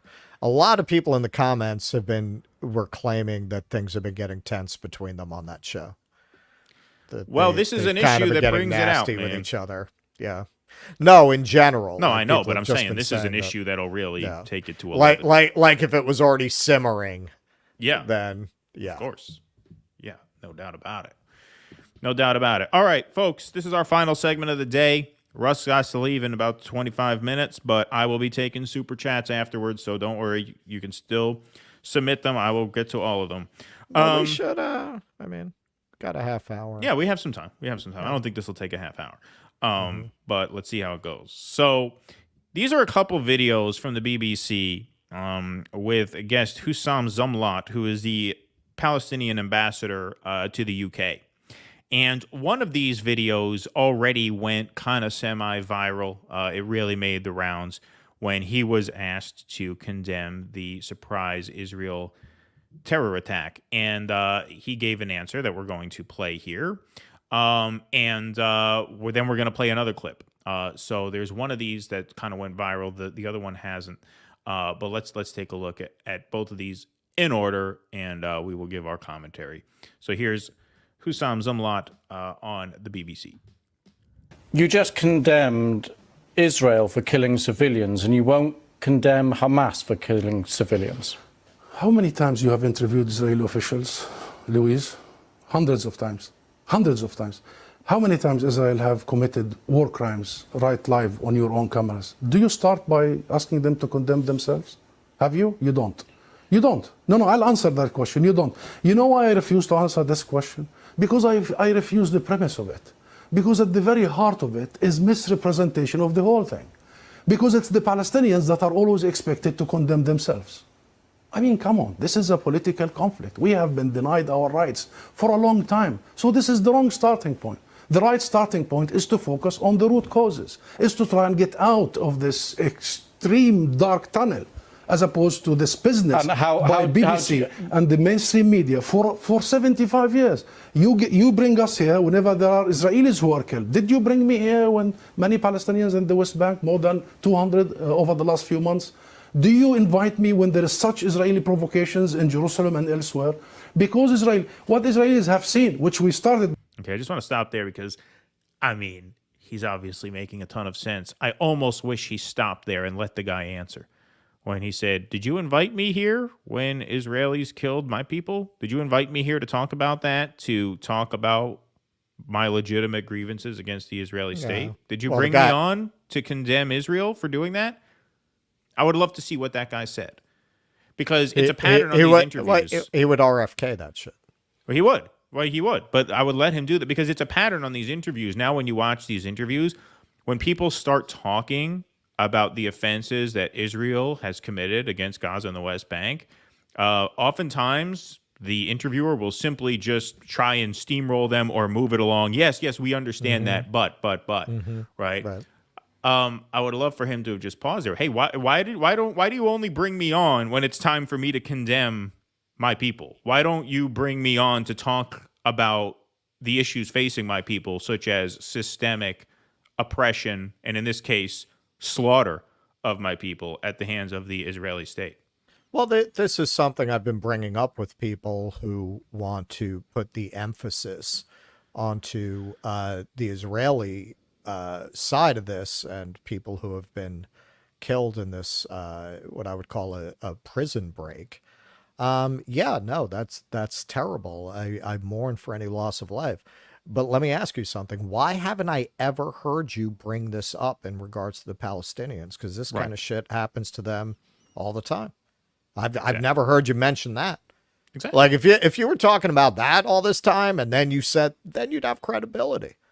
But clearly, and this is what nobody wants to own, it's fucking racist, man. It's what Noam Chomsky calls worthy victims, right? In the end, so many people, without wanting to acknowledge it or think about it, have internalized the idea of Israeli victims as more worthy of sympathy than Palestinian victims. What other explanation is there for the fact that you didn't care about this? And somebody I was debating this with actually said to me, well, no, I don't think that's it, because this was such a big event that if it happened to Palestinians, that would get coverage. I said, well, now you just demonstrated your ignorance, because this does happen to Palestinians all the fucking time. Yeah, check the numbers. 5,500 dead. That's exactly what I said. More. I said, look at it. So this happens to them constantly, but they are not worthy victims. Israeli lives are given higher value than their lives. Clearly. Right. It's very easy for me to condemn violence against civilians, against women, against children. That's not hard for me to do. I can do that very easily. What is hard for me to do is accept the framing that we are supposed to flood the airwaves with sympathy for Israeli victims, while at the same time ignoring the Palestinian victims, not just of the Israeli response, but over the past several decades. Like, the ignoring of that perverts the premise of the question. And that's what this guy said. He says, I'm not answering that because I reject the premise of the question. That you only bring me on here when it's time for me to condemn my own people. And if you want me to condemn Hamas, you want me to condemn the killing of civilians, he even says, I can do that very easily, but where is the concern for the Palestinian people? That's absent. And that is evil. And that is racist. Absolutely. This is the language we have to start using because, look, thankfully, a lot of the woke liberals who have been taught for the past few decades or not for the few decades, but the past decade, they've been taught to decolonize their minds. A lot of them, the cognitive dissonance between being asked to decolonize your mind and being asked to support a colonizing power, thankfully, that is too much for even a lot of the shit libs. Yes. But for the people who are that's been remarkable. Yes. But I will recommend the comedian Ryan Long just dropped a video of an actor trying to figure out who to support publicly, Palestine or Israel, because the signaling isn't clear. And as Long often does, he hit it right on the head. I don't think I've ever seen the woke left as confused about what position they're supposed to have as they are around this. Well, that's why the best line of attack on this issue, when we're talking about this issue and you're trying to communicate to mainstream liberals what we feel on this, the key thing is to hammer on how racist all this coverage is, because they don't like Democrats don't like being called racist. They get very offended by that. But you have to explain that you are supporting racism by refusing to give airtime and to, at the very least, pay witness to the plight of the Palestinian people. That's racist. That's racist. You're not a racist, are you? You don't like being called that, do you? Okay. So if you don't like being called that, then don't be one.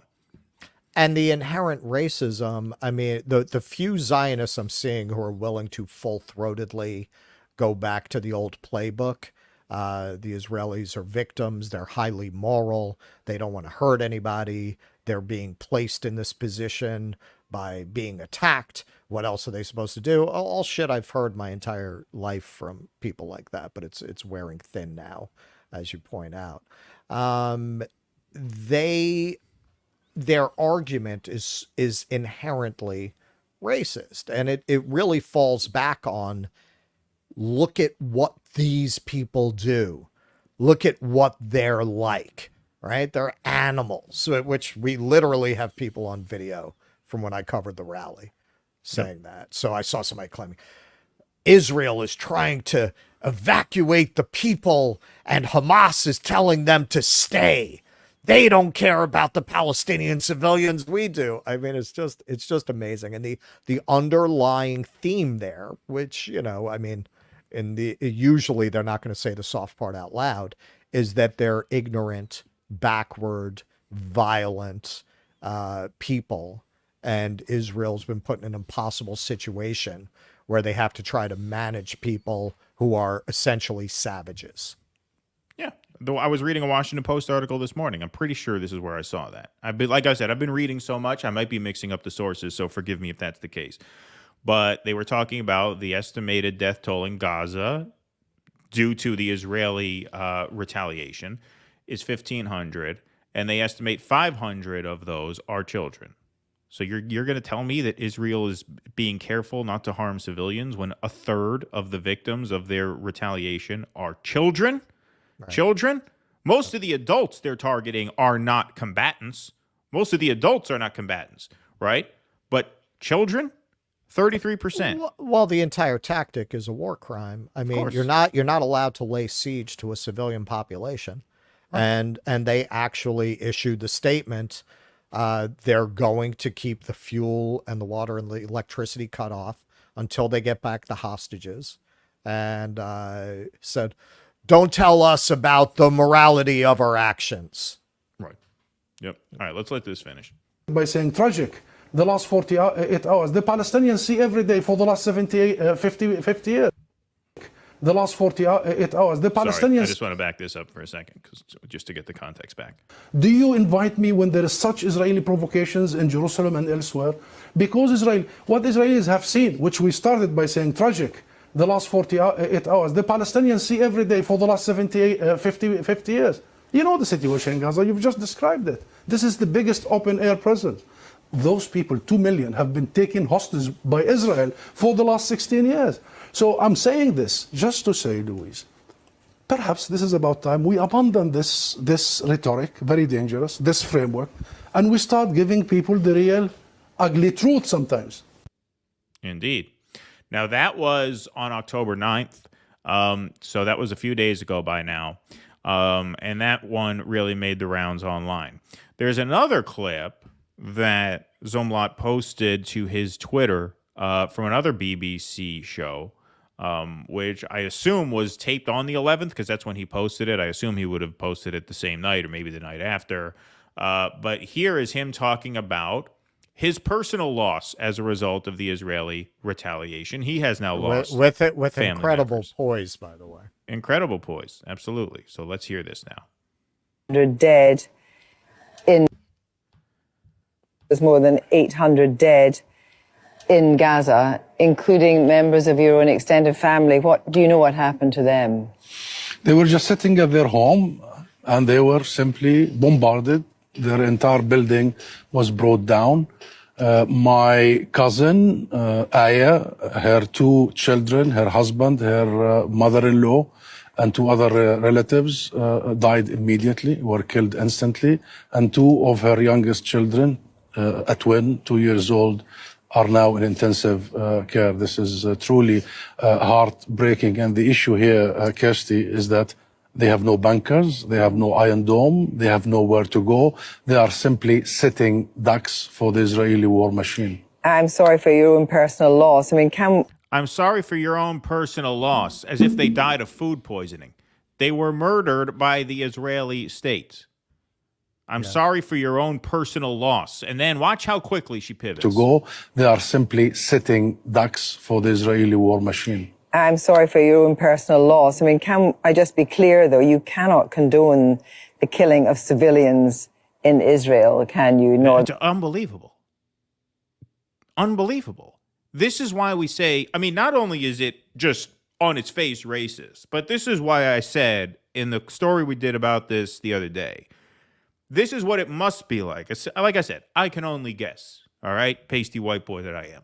I can only guess this is what it's like when black people explain what it's like to fear the police, right?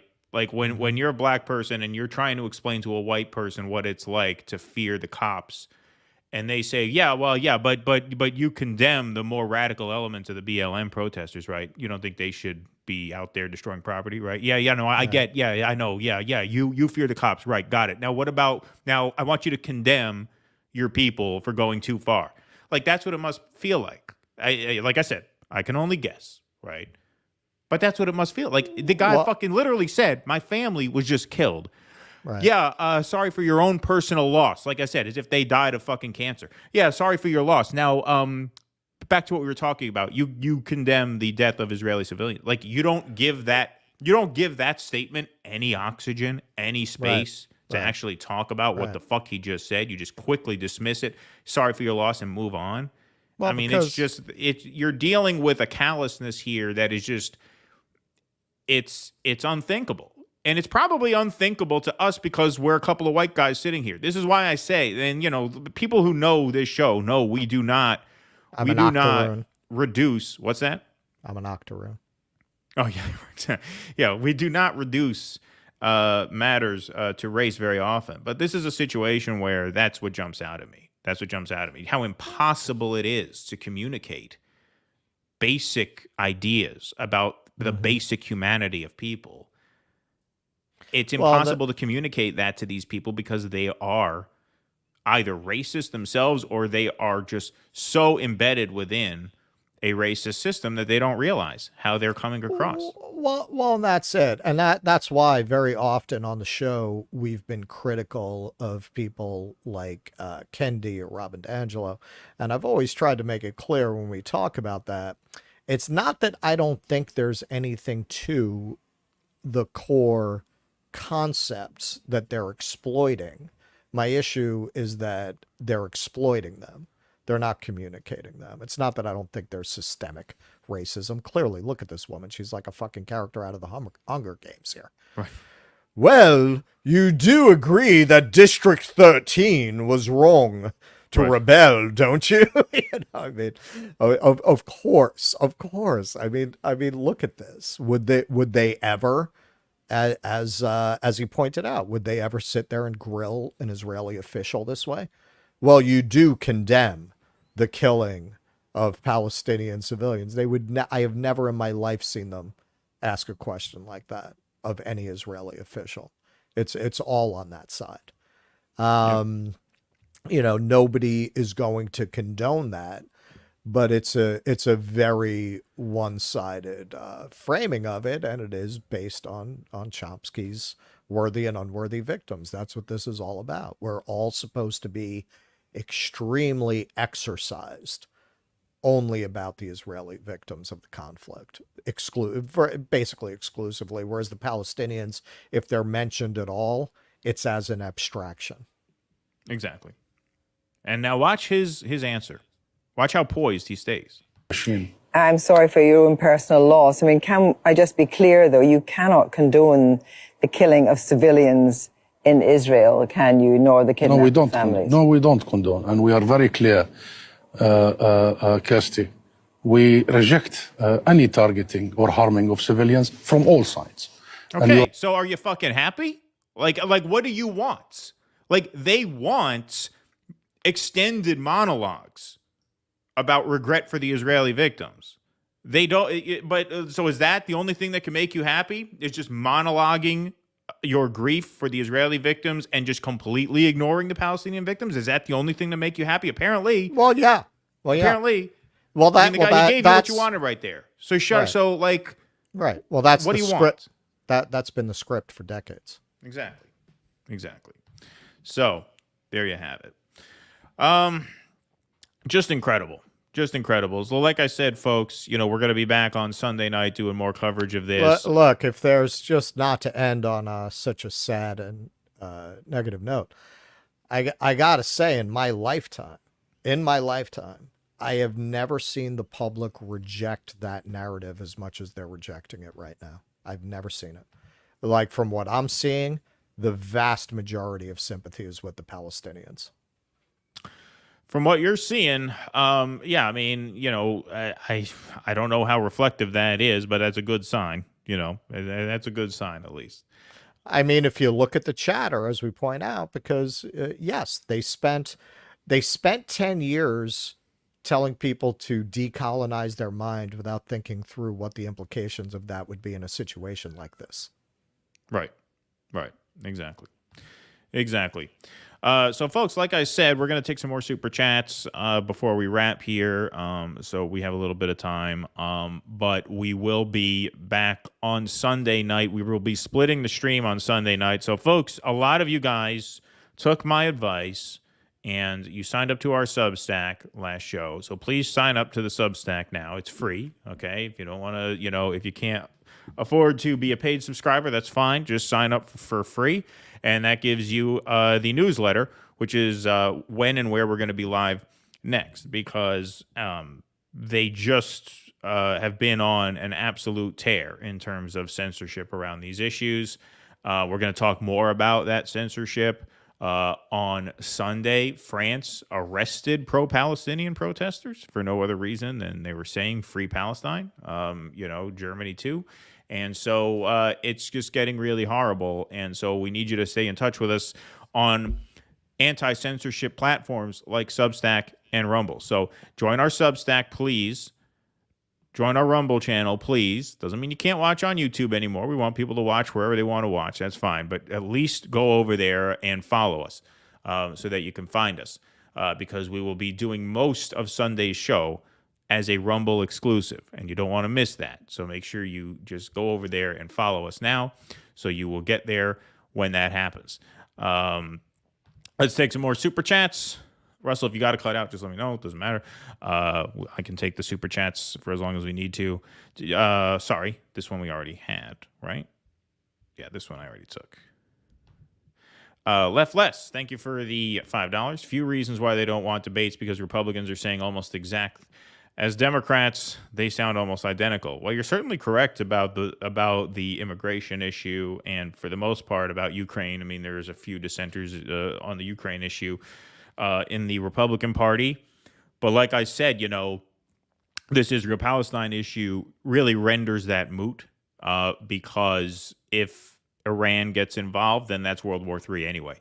To the point where even all these anti-Ukraine Republicans or RFK, like, what the fuck difference does it make? If you're going to go along with World War III on the Iranian front, then what the fuck difference does it make what you think about Ukraine?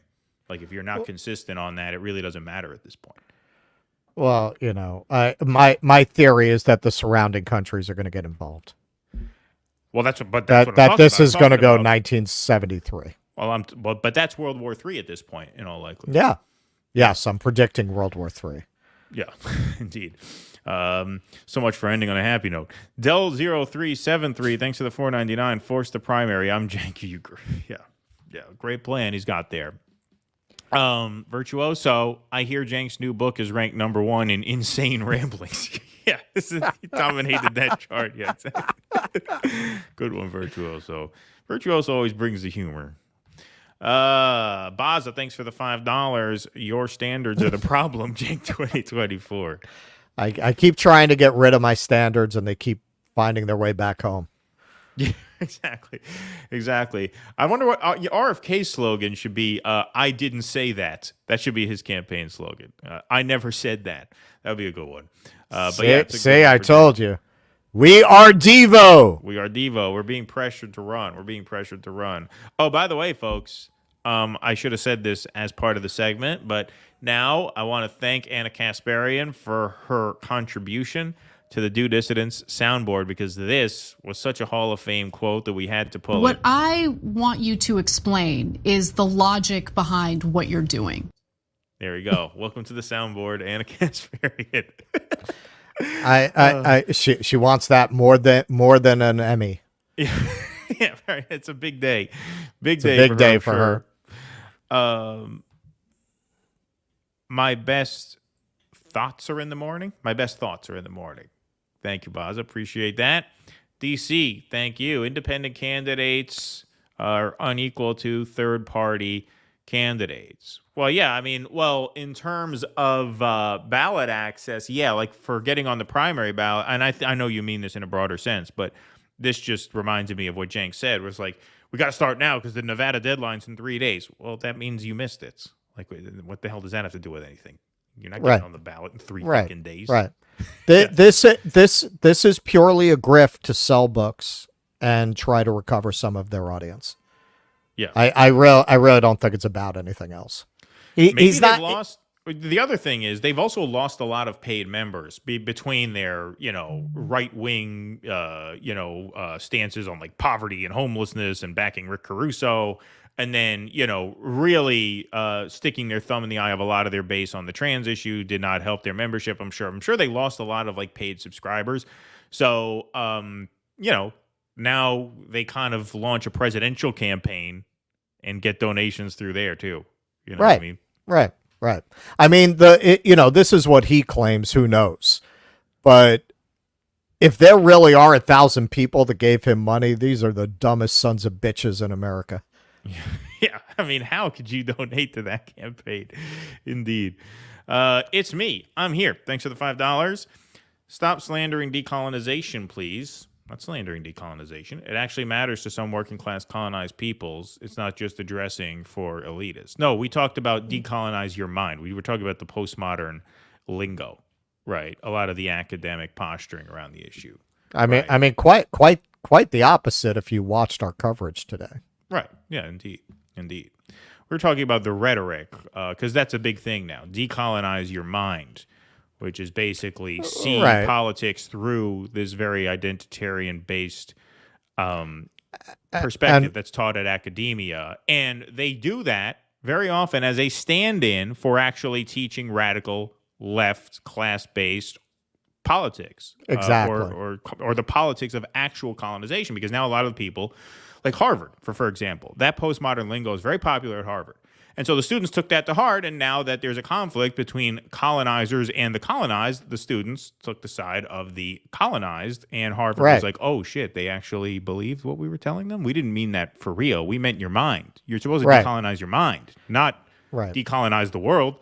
Only your mind, only your brain. They wanted a performance of belief. They didn't want actual belief that might actually impact the actual world. Right. So I think we're in agreement. You may have misinterpreted our intention. Yeah, this may be your first or second time here. If you don't know a show that well, you may be. I don't want to make that assumption, but it sounds like you may have misinterpreted what we were saying.